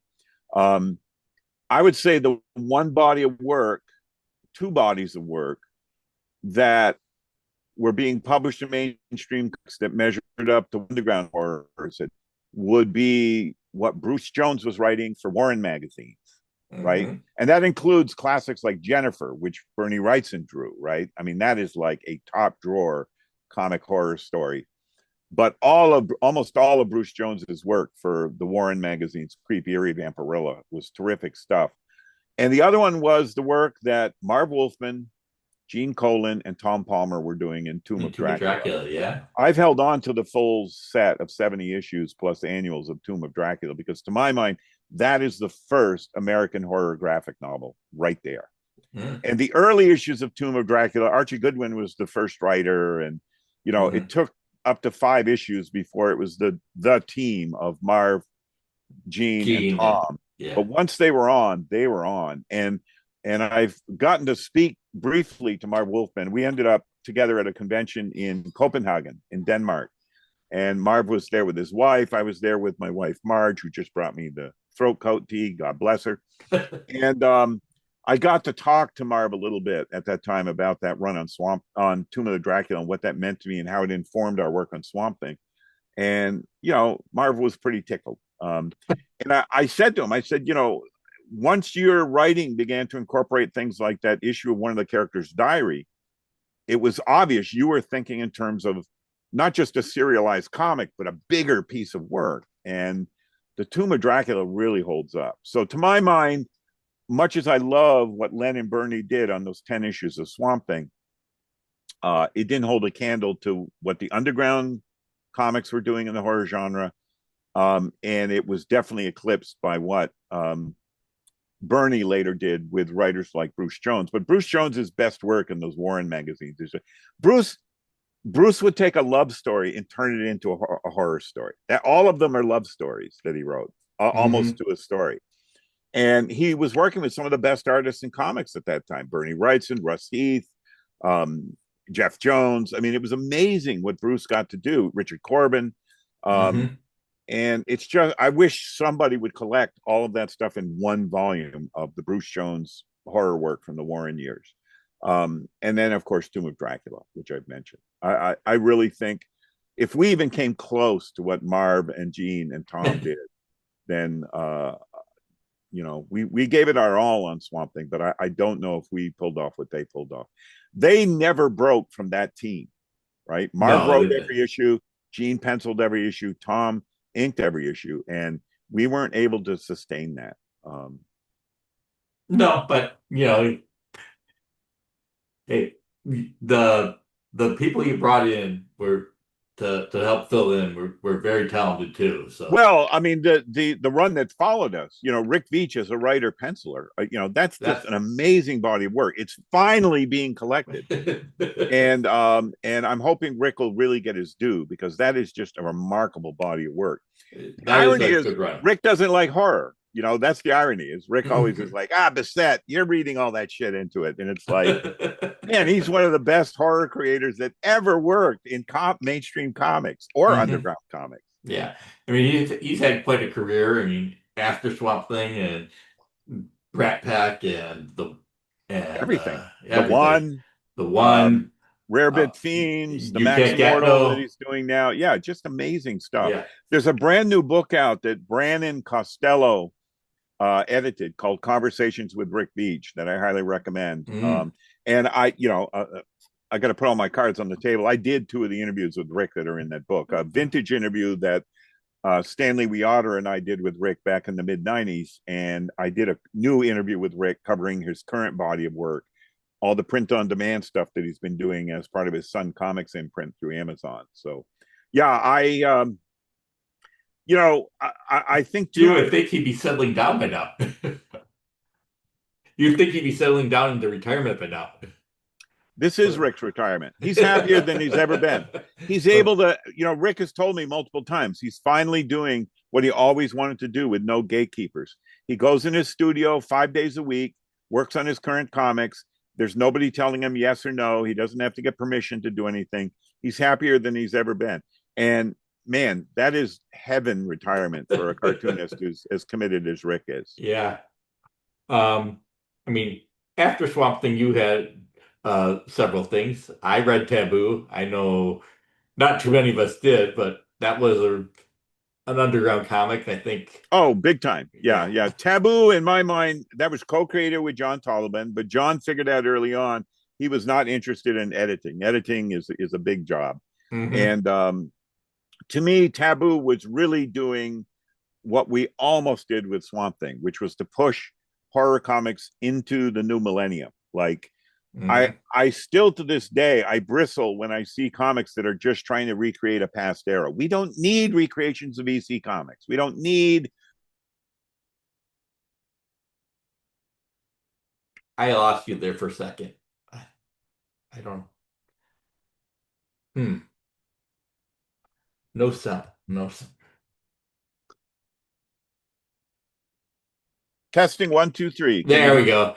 You're Okay. saying we don't need recreations of EC Comics. Yeah, we don't need to recreate EC comics. We don't need to recreate the Warren magazines. Hmm. Those had their heyday. Taboo was my attempt to push the horror comics medium into the late 20th, early 21st century. And it succeeded. As soon as I got the call from Karen Berger, Steve, we're going to do something like Taboo, but it's going to be bigger.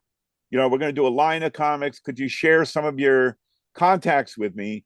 I knew that Taboo had done its job right at that point. We Hmm. only ended up getting 10 issues out, but every issue is over 100 pages. That's a lot of solid work, and some great stuff came out of there. The work Yeah. that people remember, like From Hell, Lost Girls, but also, through the Habit Trails, Jeff Nicholson's Hmm. graphic novel. I just think that's a really key American graphic novel from that late era. And Jeff got it all done in Taboo. He's the only person that actually completed his serialized graphic novel in the run of Taboo. Well, I mean, I have very fond memories of Taboo. It was not a profitable venture, Robert. Yeah, I understand. We lost money everything. I think the only issue that made money was the first issue. So, Mm, and we got busted in every English speaking country in the world. that's a badge of pride. Yeah, I take it as a badge of pride for sure. Um, what else? I know you had your misadventures with Image and 1963. That was a great adventure. Okay. Jim Valentino was our godfather on that. Jim and I collaborated on the Johnny Beyond story where I was inking Jim's pencils. Um, those 6 issues, that was a lot of fun originally. And then the fun kind of ran out of gas as the whole Image experiment splintered around us.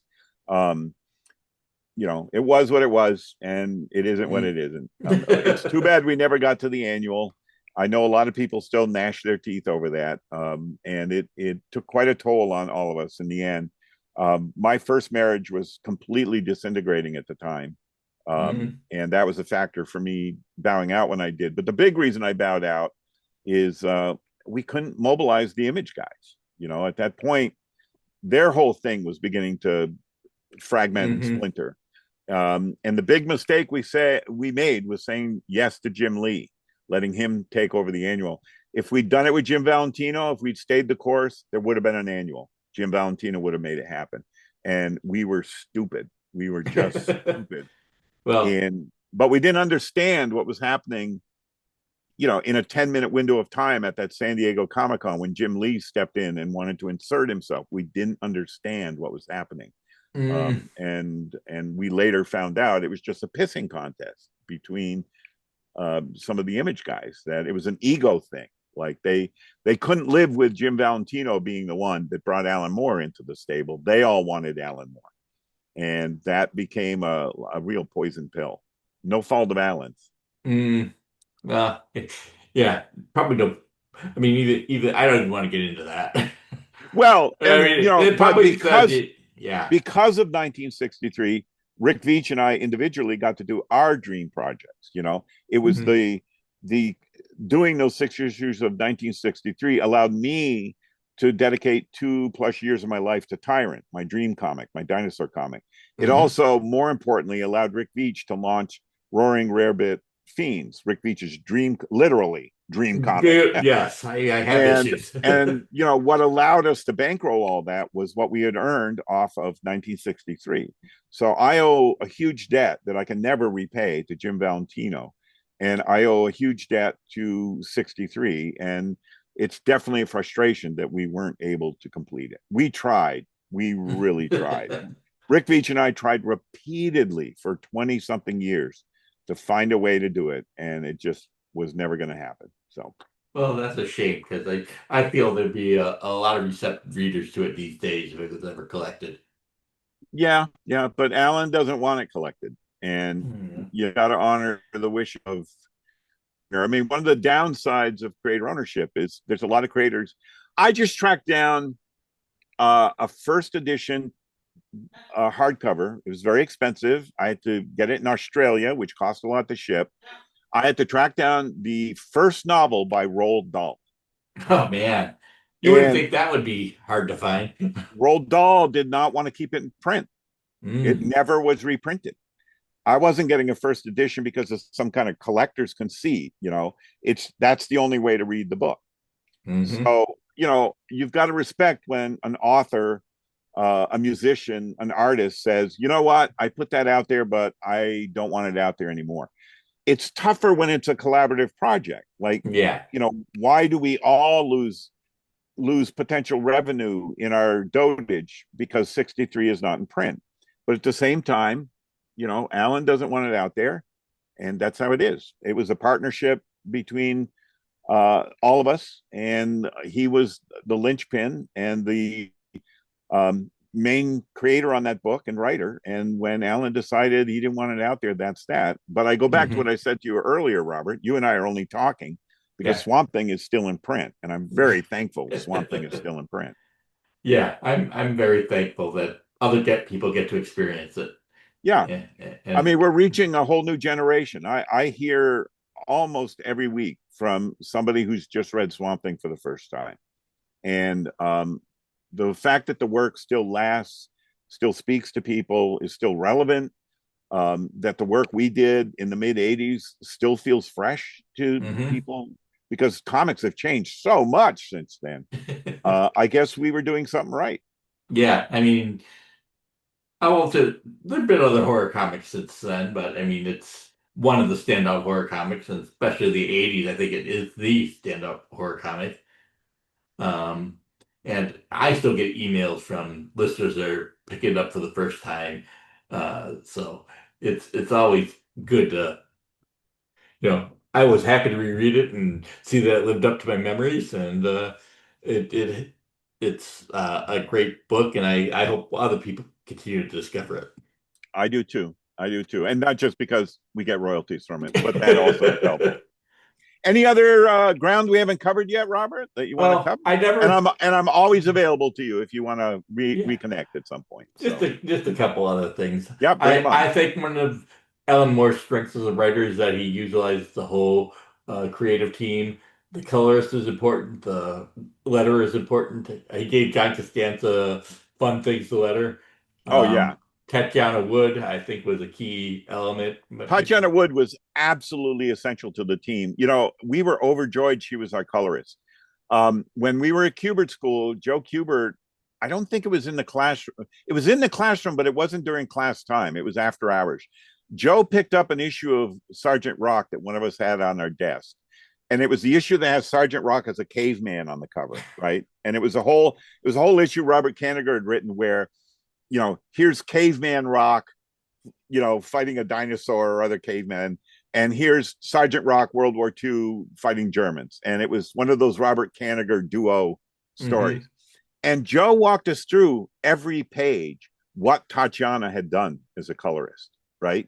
Because Tatiana was the colorist Joe Kubert insisted on his books. All of the books Mm. that Joe edited and drew, Tatiana was the colorist. And Joe gave us a crash course in about a half hour, walking us through that issue of Swamp Thing page by page as to what the colors brought to the comic. Mm-hmm. Bam! You know, it was mind blowing. And when we found out that we were going to get to work with Tatiana Wood, so John and I, right from our first issue, we didn't get to do it right off with Marty. We got to do more of it once we were in the green, right? Mm. So it was Yeah. once we were with Karen. No, the green began with Len.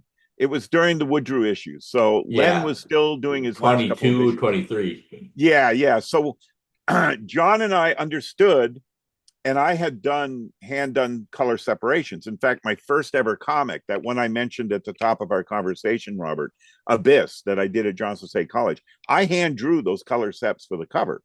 So I knew how color separations work. And John did too. So we worked into, once the green was introduced, I would work into the pencils and John would execute with the inks, drawing on acetate what was going to get printed blue on yellow, which makes green. Okay. Mm-hmm. So we were giving instructions to Tatiana Wood, and we did that knowing not only she knew what we were doing, but Tatiana would make the most of it. And she did. One of the great frustrations with the reprint volumes is a lot of times those surprints are badly reproduced, Mm-hmm. or because they're not doing what Tatiana did with the colors, they don't read the way they were supposed to. One of Mm-hmm. my I one mean, of my big bugaboos with all these reprint collections that come out, not just of Swamp Thing, but everything, mm-hmm. is they forget that the colorists were coloring knowing that the color was going on newsprint and that the Mm-hmm. newsprint drinks the ink. So when Tatiana Wood was laying down a bright, bright, bright red, you know, full strength Dr. Martin's Scarlet, she Mm-hmm. laid it down knowing it was going to diminish in value. It was going to be a softer red when it was printed. Mm-hmm. Now, when they print from working from Tatiana's color guides on white paper, Mm-hmm. it's too bright. And that's not what Tatiana wanted. They should dull it down to what the colors look like once they're on newsprint. Mm-hmm. And I'm hoping someday, before I'm dead and gone from this dust ball, that there'll be a reprint edition that honors that. There are colorists doing digital coloring work right now, like Jose Villaruba and others, who understand that. Mm-hmm. Jose did a whole Facebook series over the last 2 years where he would show Bernie Wrightson's color guide to one of the issues of Swamp Thing from the Mm-hmm. 70s. And then he would show how it had been colored in the reprint and the disparity between those two. And Jose understands that working digitally, he can emulate perfectly what Bernie wanted to do. Well, they can do that with Tatiana's colors, you know? Mm-hmm. Yeah. Um, That's so that's my big bugaboo about the absolutes. I'm really glad they exist and are I out am there, but too. hopefully, you know, it's kind of like, and again, I am in no way casting aspersions on the color work that was done, the new color work that was done, Mm-hmm. but it's kind of like listening to the Beatles and they took out Ringo's track, you know, Mm-hmm. and laid on a new drummer, or you know, they took out Harrison's guitar licks and they laid in a new guitarist. Tatiana was integral to that creative team we were part of. She was right in there. I have a Mm-hmm. funny Tatiana Wood story that I can share with you. And it's, Sure. you know, I was always behind on the issues, always, Mm-hmm. right? I mean, as I said earlier, God bless Karen Berger, but I really drove her nuts. And it wasn't my intention. So one of the times John and I were in New York at the DC offices, Karen arranged for Tatiana Wood to be there. Mm. And she wanted us to meet Tatiana. Now, Tatiana, in my memory, but I think this is accurate because I've seen photos of her, she was dressed almost like an old gypsy, right? She Mm-hmm. was she was the closest I've ever seen in my real life to the character of Malenka in The Wolfman. Okay. Okay. And she even had an accent. And so Karen brings John and I in, and she says, "Boys, I want you to meet Tatiana Wood." And Tatiana kind of narrows her eyes, and she takes her finger and she goes, "Which one of you is the slow one?" And John and Karen, without saying a word, both look at me. Tatiana locked eye contact with me, and she went, "Good for you." And Karen was flustered. She's like, "That's not what Steve needs to hear, you know?" And that told me Tatiana really loved working on Swamp Thing. Like she got what we were doing totally.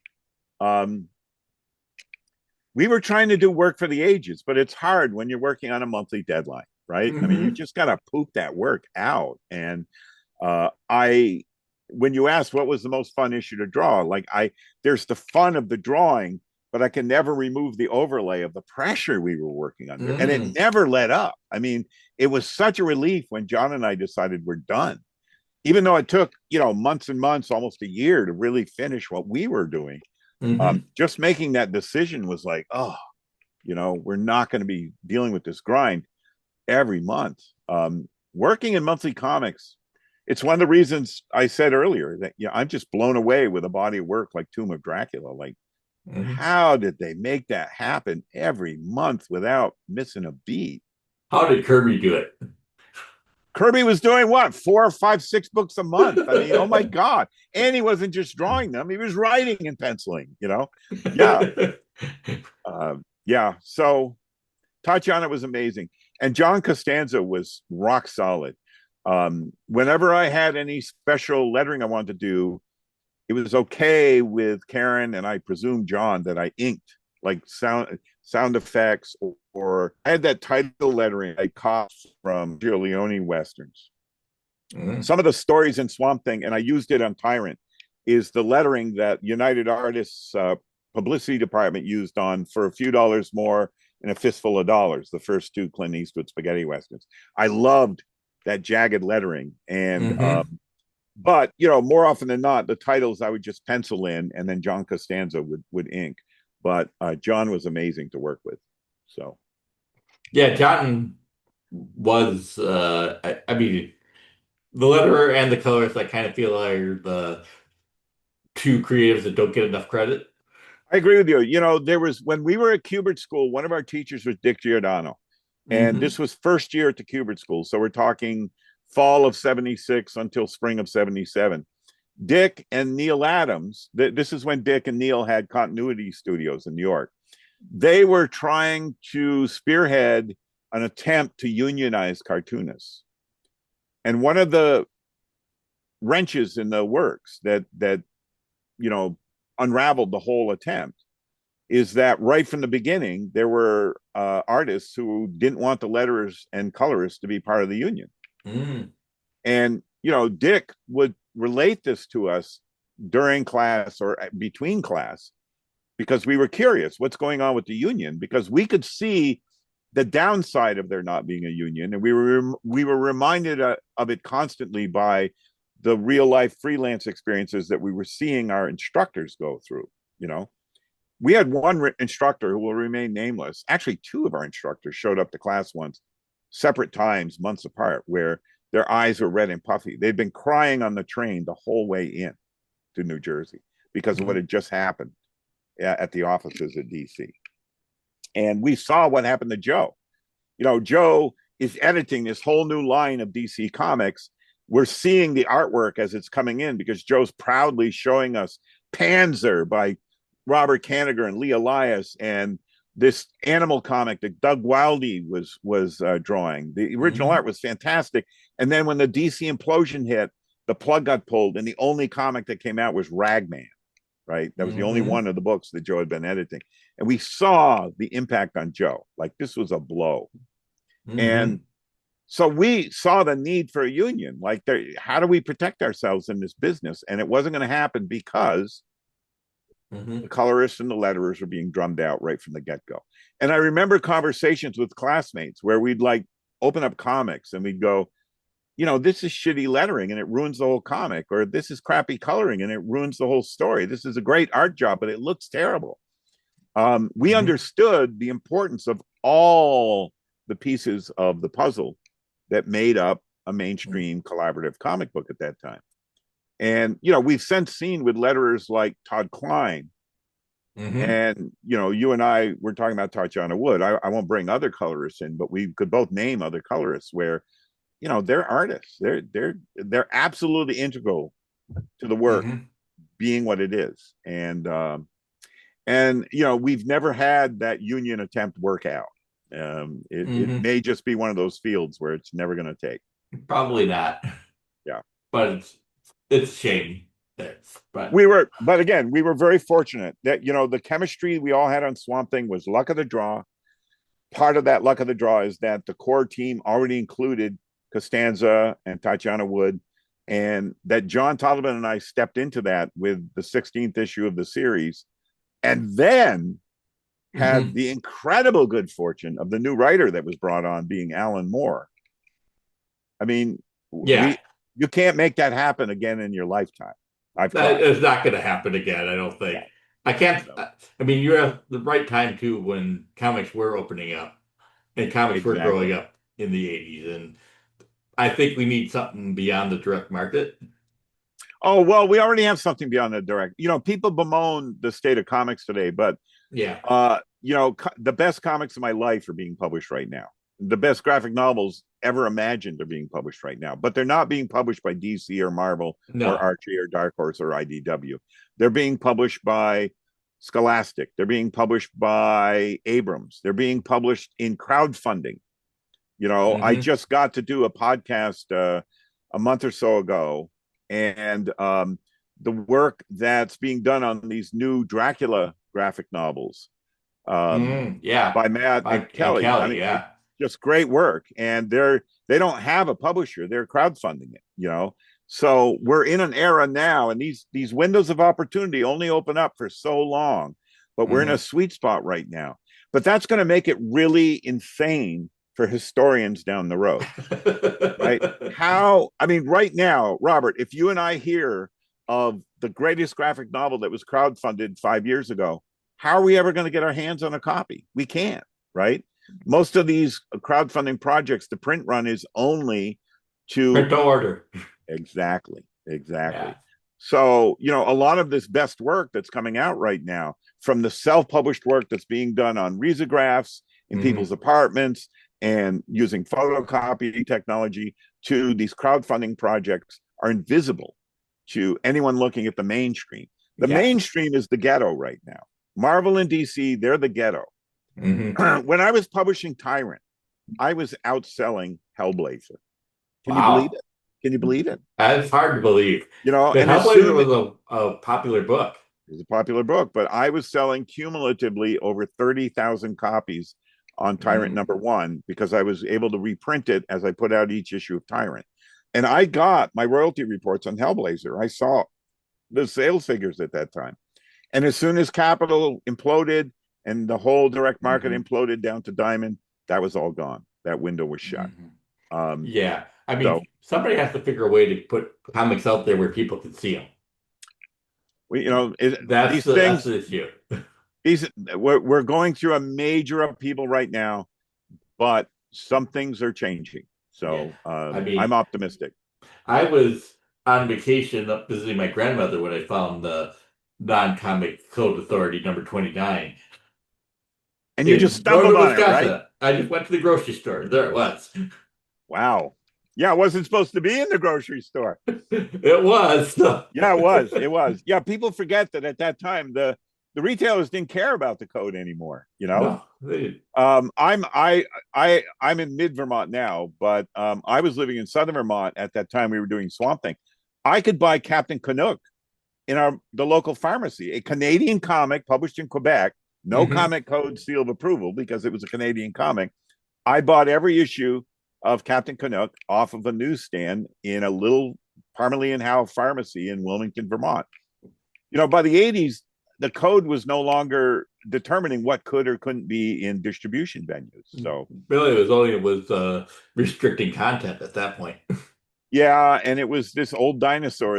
I mean, they held on to that dino till 2011. So, Yeah, I'm surprised it lasted that long. yeah, me too. Me too. But I am proud that we had a hand in dismantling all of that. Okay. So. Well, that seems like a good place to end this interview. Yeah, yeah, and Robert, I love your podcast, and to all the Swamp Thing readers out there, it's been a real honor being here, talking with you, Robert, and I hope some of the folks out there enjoy what we were conversing about. And if at any time you want to do a follow up, just ask. I'm happy to do it. Sure. I So, mean, if I have more questions, and I probably will think of sure. them, a dozen of them after I hit end here, but that's how it goes. Well, hopefully Eric Hansen will invite you and I in together for another Cradle to the Grave as well. I think that's where we met, wasn't it? Yes, it Cradle to was. the... Yeah. So Uh, maybe you and I will get to do 30 Days of Night with Steve Niles and Eric or something. We'll see. We'll that see. would be fun. I think I have a request in for Bong Joon-ho's the host. So it'll be another River Ah, Picture one. okay. Well, I'm happy to join you, but that's up to Eric. He's our Yeah. maestro there. You're the Okay. maestro here. So Okay.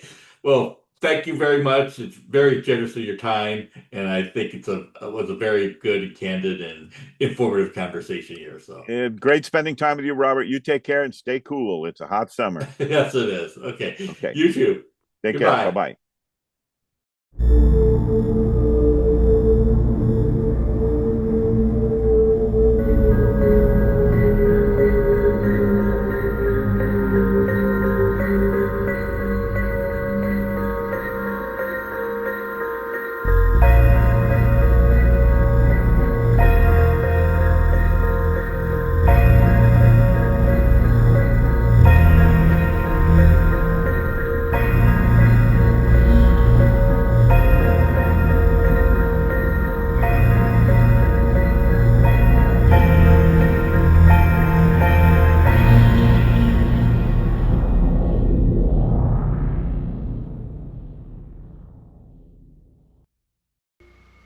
Much beauty in the swamp, if you only look.